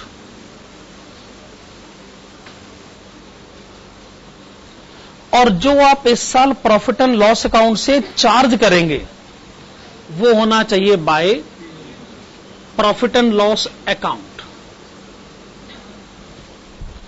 इन दोनों में से कोई एक अमाउंट क्वेश्चन बता दे, दूसरा हम बता देंगे। जैसे हमें इनकम स्टेटमेंट में लिखा हुआ है कि प्रोविजन फॉर टैक्स का एक्सपेंडिचर है, मैं शब्द इस्तेमाल कर रहा हूं, एक्सपेंडिचर है 26,000। इसका मतलब आप कहते हैं इस साल का एक्सपेंडिचर है 26,000। मैं फिर कह रहा हूं इस साल का एक्सपेंडिचर है 26,000। डेबिट साइड पे बैलेंसिंग फिगर कितना आ रहा है? 23,600 रुपए, यानी आपने पेमेंट करी है 23,600 रुपए। जब ये साल शुरू हुआ तो आप तो कह रहे थे कि हमने 24,000 देने, फिर दिए क्यों नहीं? इसका जवाब है जी हमें क्या पता, हमने अकाउंट बनाया क्यों नहीं दिए। या आप बिजनेसमैन से जाके पूछो क्यों नहीं दिए टैक्स, ये उसकी प्रॉब्लम है ना। हमने क्या ठेका ले रखा है सभी सवालों के जवाब देने का? हमें क्या पता क्यों नहीं दिए भाई टैक्स? नहीं दिए तो नहीं दिए भाई। अच्छा ये 26,000 क्या है? इस साल का खुद का टैक्स। अच्छा अब आप ये कहते हो जी हमने ना गवर्नमेंट के 26,400 देने हैं। अच्छा इसका मतलब 400 तो ना पिछले साल के बकाया है, पिछले साल के तो 24,000 थे, दिए 23,600, यानी अभी भी पिछले साल का 400 का टैक्स बचा है। पता नहीं क्यों नहीं दिया आपने, पर नहीं दिया है ना, नहीं दिया ना। इस साल का 26,000 अभी और देना है। तो आप जब कहते हो ना मुझे 26,400 देना है, तो आप क्या कहते हो? वो 400 तो पिछले साल का देना है, 26,000 इस साल का देना है, हमने देना है 26,400 रुपए। भाई ये एनालिसिस तो हम कर सकते हैं। अब क्यों नहीं पे करा, किस वजह से नहीं पे करा, अब इन सवालों के जवाब हम कहां से लेकर आएंगे? और हमारा फर्ज भी नहीं बनता कि हम ऐसे सवालों के जवाब लेकर आए। नहीं होंगे पैसे, नहीं दिया होगा टैक्स, कोई रीजन हो गया होगा, हमें क्या लेना देना। खैर हम इतनी बात जानते हैं, हमने जितना टैक्स पे करा उससे बैंक बैलेंस कम हुआ, वर्किंग कैपिटल कम हुआ। तो आइए लिखें कि टैक्स के पेमेंट की वजह से, टैक्स के पेमेंट की वजह से हमारा वर्किंग कैपिटल कम हुआ है 23,600 रुपए।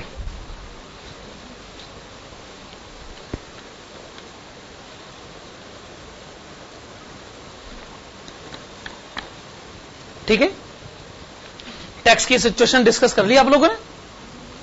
अब कौन सी सिचुएशन है?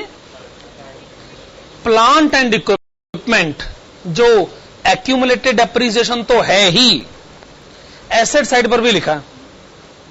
अच्छा एसेट साइड पर तो लैंड एंड बिल्डिंग भी लिखा है भाई। चलो पहले लैंड एंड बिल्डिंग डिस्कस कर लेते हैं। ओपनिंग बैलेंस 96,000, क्लोजिंग बैलेंस 1,92,000,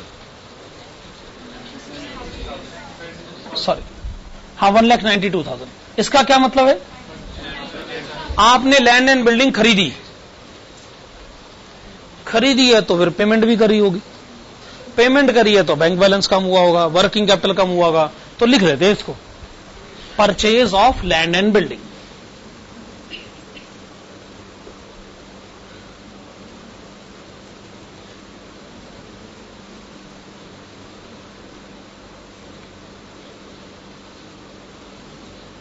कितनी परचेज करी? 96,000। ठीक है, माना अभी हमें प्लांट एंड इक्विपमेंट के मैटर को डील करना है, पर मैं एक्चुअली चाहता हूं कि बाकी सारे मैटर पहले डिस्कस हो जाए, फिर देख लेंगे प्लांट एंड इक्विपमेंट। कोई एंट्री आपसे छूट रही है कहीं? डिविडेंड, आपने डिविडेंड कितना पे करा है?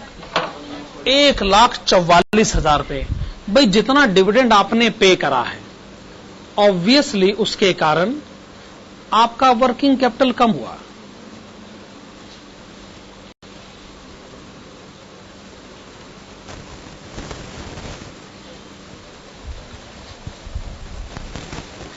बस प्लांट एंड इक्विपमेंट का कंसेप्ट डील हो जाए, होगा जी ये आंसर। बिजनेस के कारण वर्किंग कैपिटल बढ़ा 2,90,000, शेयर इश्यू करने के कारण इतना बढ़ गया, टैक्स की पेमेंट करने के कारण इतना कम हो गया, लैंड एंड बिल्डिंग खरीदी कम हो गया, डिविडेंड पे करा कम हो गया। मतलब वर्किंग कैपिटल बढ़ रहे हैं, घट रहे हैं, यही सब डिस्कस हो रहा है। अब क्या है? Plant and equipment. क्वेश्चन में इस कंटेक्स्ट में बड़ी सारी डिटेल्स हैं, तो फिर आपको अकाउंट्स बनाने पड़ेंगे। प्लांट एंड इक्विपमेंट अकाउंट,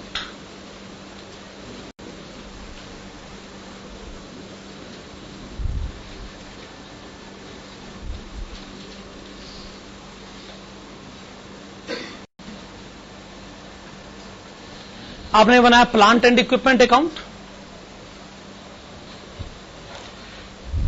एक दूसरा अकाउंट है, उसका नाम है accumulated depreciation on plant and equipment account.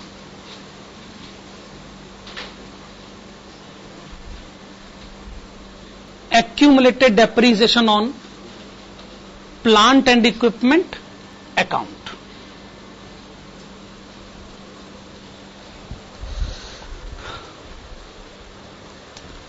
अब बताइएगा प्लांट एंड इक्विपमेंट का क्वेश्चन में ओपनिंग बैलेंस कितना दे रखा है? फिर से बताइए।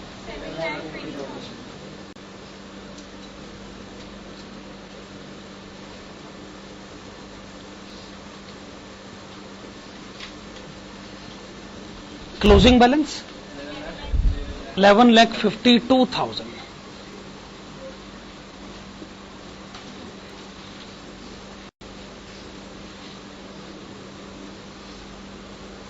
₹11,52,000।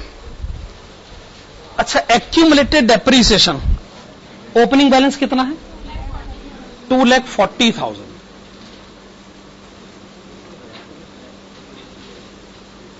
और एक्यूमुलेटेड डेप्रीसिएशन क्लोजिंग बैलेंस कितना? 2,64,000।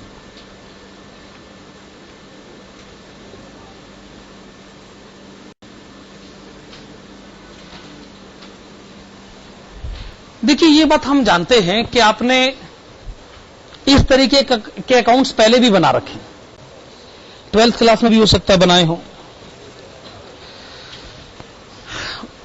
जो मैं आपको बता रहा हूं, अगर आप वैसे पढ़ोगे ना तो बाद में आपको काफी मदद मिलेगी। एनालिसिस में ना ये सिचुएशन काफी काम आएगी, क्योंकि एनालिसिस जो है हमेशा से स्टूडेंट्स का लैकिंग रहा है। देखिए, क्वेश्चन एक जगह कहता है कि इस साल डेप्रीसिएशन चार्ज हुआ है 1,20,000, जो इस साल प्रॉफिट एंड लॉस स्टेटमेंट में लिखा हुआ है। अगर इस साल डेप्रीसिएशन 1,20,000 चार्ज हुआ है तो हमें एक्यूमुलेटेड डेप्रीसिएशन क्रेडिट साइड पे लिखना चाहिए by profit and loss account, bracket में डेप्रीसिएशन ड्यूरिंग द ईयर। आपने लिखा डेप्रीसिएशन ड्यूरिंग द ईयर। ये वो डेप्रीसिएशन है जो इस साल चार्ज किया गया, depreciation during the year. Okay, जब ये साल शुरू हुआ तो 2,40,000 का डेप्रीसिएशन था, 1,20,000 और चार्ज हुआ तो हो गया 3,60,000। आखिर में आप कहते हो जी 2,64,000 का डेप्रीसिएशन है, बाकी डेप्रीसिएशन कितना है? और ये क्या है? क्वेश्चन कहता है हम बताते हैं ये क्या है। लास्ट लाइन में लिखा है कि हम बताते हैं ये क्या। असल में एक प्लांट हमने बेच दिया और ये 96,000 जो प्लांट हमने बेच दिया उस पर आज तक का डेप्रीसिएशन है। जब हमने इतना डेप्रीसिएशन संभाल के रखा है तो उसका डेप्रीसिएशन भी संभला हुआ था आज तक जो हमने बेच दिया। हमने कहा जी अब हम इसको नहीं संभालना चाहते, इसको यहां से आप निकाल कर ले जाइए। हम ऐसे डेप्रीसिएशन को क्यों रखें जो प्लांट ही आपने बेच दिया। अब सवाल ये उठता है जी मैं इसको भेजूं कहां पर। प्लांट एंड इक्विपमेंट अकाउंट में। ये तो ठीक है, लेकिन मैं ये चाहता था कि आप कुछ और सीखें असल में, क्योंकि बाद में आपको ये नॉलेज काफी काम आएगी। ये आसान तरीका है कि प्लांट एंड इक्विपमेंट में भेज दो। मैं आपको बताता हूं आप क्या करिए। आप इसको भेजिएगा plant and equipment disposal account. Concept को समझने का यह सबसे बेहतर तरीका माना जाता है। इससे बात ज्यादा अच्छी समझ में आती है। Plant and equipment disposal account.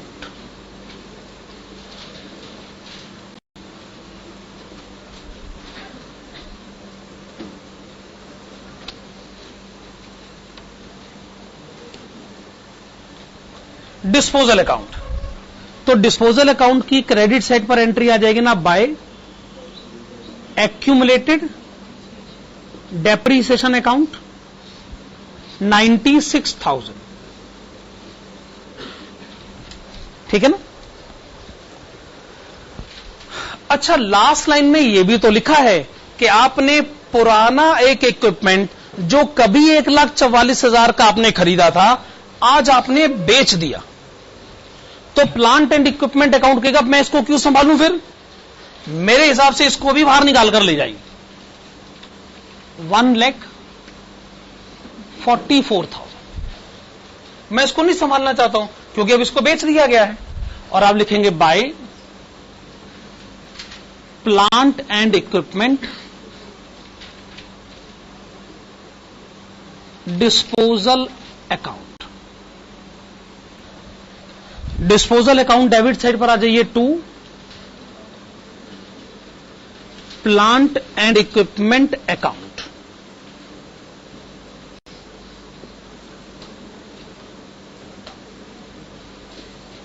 ₹1,44,000।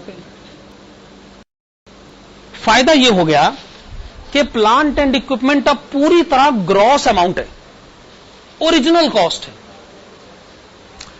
जब यह साल शुरू हुआ तो 7,20,000 original cost plant and equipment, 1,44,000 original cost plant and equipment बेच दिया, हमने निकाल दिया। आखिर में क्लोजिंग बैलेंस ओरिजिनल कॉस्ट, सब कुछ ओरिजिनल कॉस्ट। अब डेबिट साइड पे बैलेंस आ जाएगा टू बैंक अकाउंट ब्रैकेट्स में परचेजेस 5,76,000।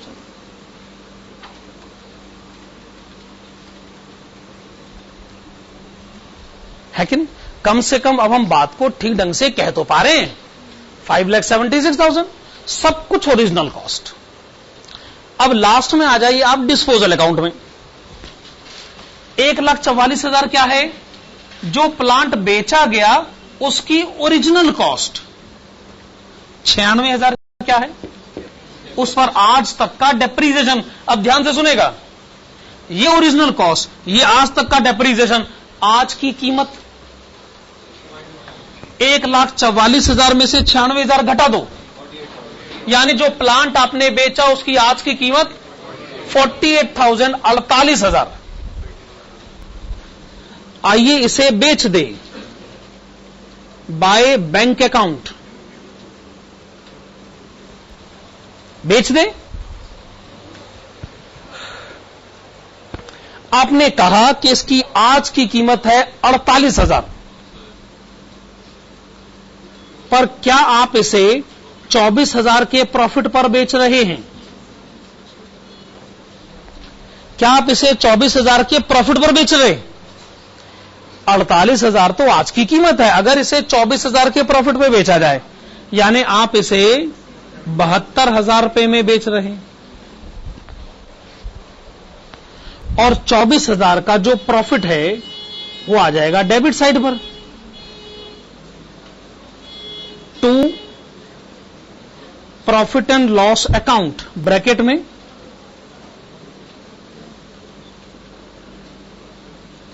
Profit on cell.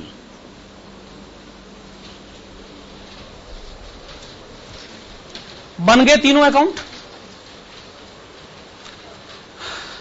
आइए पता करते हैं वर्किंग कैपिटल पर क्या असर पड़ रहा है। जब आप कहते हैं कि आपने प्लांट एंड इक्विपमेंट खरीदा, इसका मतलब पेमेंट हो गई, वर्किंग कैपिटल कम हो गया।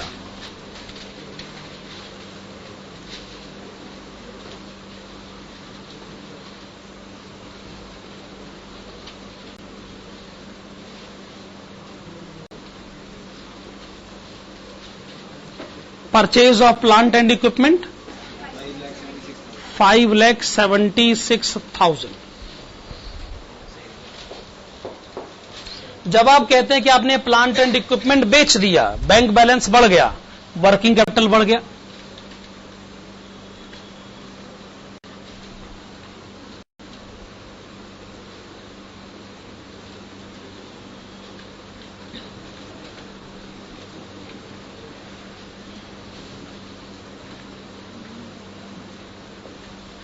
Sale of plant and equipment, बस हमने जो एंट्रीज लिखनी थी लिख ली। अब आप फंड्स फ्लो स्टेटमेंट में आ जाइए। फंड्स फ्लो स्टेटमेंट में सोर्सेस आपको क्या बता रहा है? वर्किंग कैपिटल बढ़ने के रीजंस। एप्लीकेशंस वर्किंग कैपिटल घटने के रीजंस। क्या लगता है, वर्किंग कैपिटल घट ज्यादा गया ना?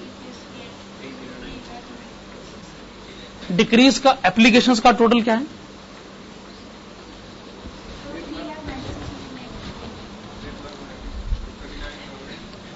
इधर बैलेंसिंग फिगर आ रहा है,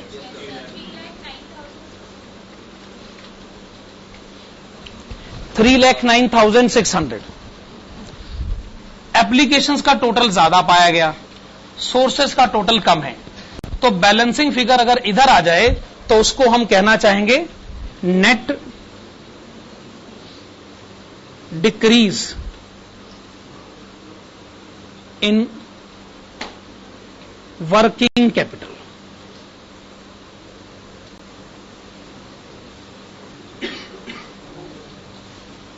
क्या लिखा आपने? Net decrease in working capital.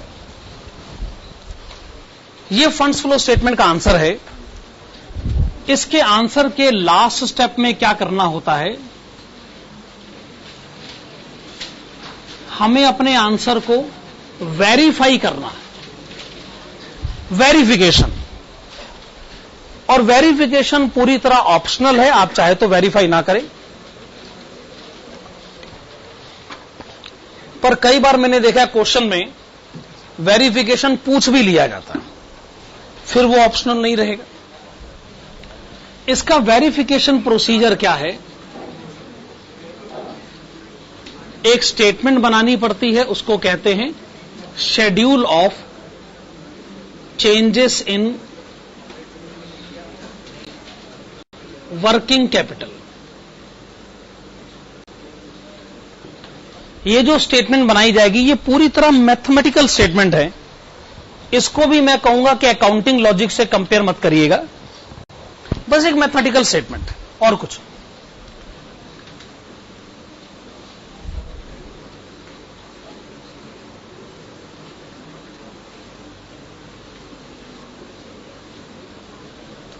पहली बैलेंस शीट की डेट 31 दिसंबर 2011। सेकंड बैलेंस शीट की डेट 31 दिसंबर 2012।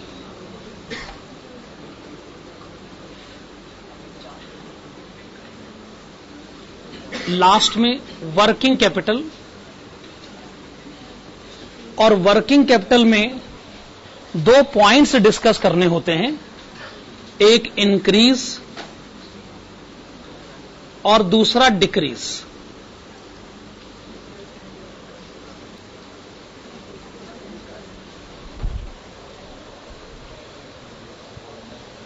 मैं फिर कह रहा हूं ये मैथमेटिकल कैलकुलेशन है, इसका किसी अकाउंटिंग लॉजिक से कोई लेना देना, बस एक मैथमेटिकल कैलकुलेशन और कुछ नहीं। वो सारी करंट एसेट्स, करंट लायबिलिटीज जो आपने अभी तक डिस्कस नहीं करी थी, अब हम बस उन्हीं के बारे में ही बात करेंगे। Debtors opening balance 3,36,000, closing balance 3,72,000। सीधी सी बात है, बताइए डेटर्स बैलेंस कितना बढ़ गया। आप इसको increase in working capital record करेंगे। हालांकि डेटर्स के कम होने बढ़ने से वर्किंग कैपिटल पे फर्क नहीं पड़ता, क्योंकि डेटर्स कम हो गया तो बैंक बैलेंस बढ़ गया। पर मैं आपको बता रहा हूं कि मैं कह रहा हूं कि आप अकाउंटिंग लॉजिक क्यों लगा रहे हैं। मैं सिर्फ इतनी सी बात पूछ रहा हूं, बताओ डेटर्स कितना बढ़ गया। ये मैथमेटिकल कैलकुलेशन है, इसको अकाउंटिंग लॉजिक पर मत लेके जाइए, बस मैथमेटिकल कैलकुलेशन। डेटर्स कितना बढ़ गया जी, इतना बता दो बस। कैश बैलेंस ओपनिंग कितना है, 1,20,000, क्लोजिंग 1,44,000। कितना बढ़ गया, 24,000। स्टॉक ओपनिंग बैलेंस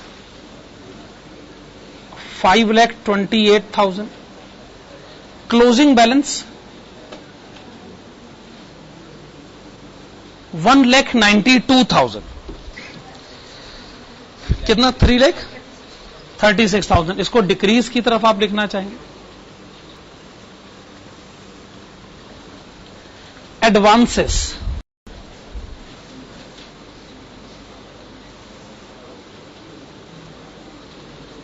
15,600 रुपए ओपनिंग, 18,000 क्लोजिंग, बढ़ गया 2,400 रुपए। ये करंट एसेट्स थी ना सारी। अब current liabilities,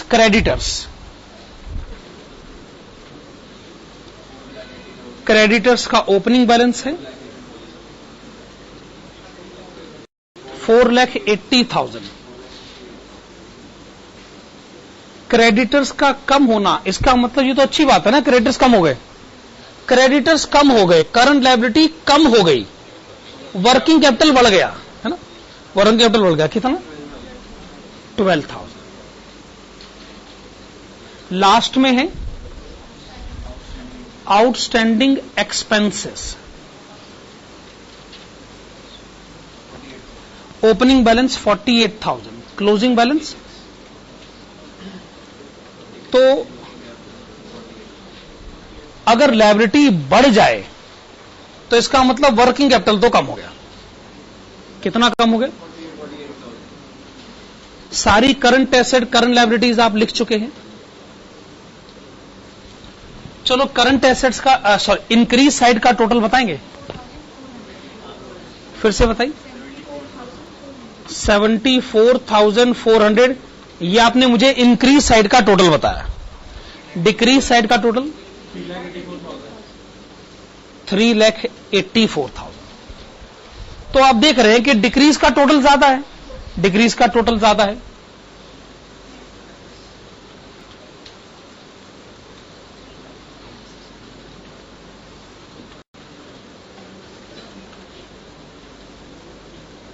net decrease in working capital,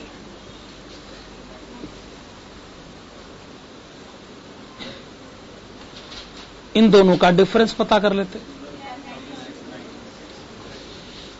3,09,600। ये हमने फंड्स फ्लो स्टेटमेंट का पहला क्वेश्चन करा है। फंड्स फ्लो स्टेटमेंट का तो पहले ही क्वेश्चन करा है। मुझे लगता नहीं कि अभी आप रिविजनरी क्वेश्चन अटेम्प्ट कर पाएंगे। आप कोशिश कर सकते हैं, पहला क्वेश्चन करके देख लीजिएगा, अगर हो जाए तो ठीक है, तो अगली क्लास के बाद तो पक्का कर सकते। चलिए क्लास खत्म करते हैं अपनी। Thank you.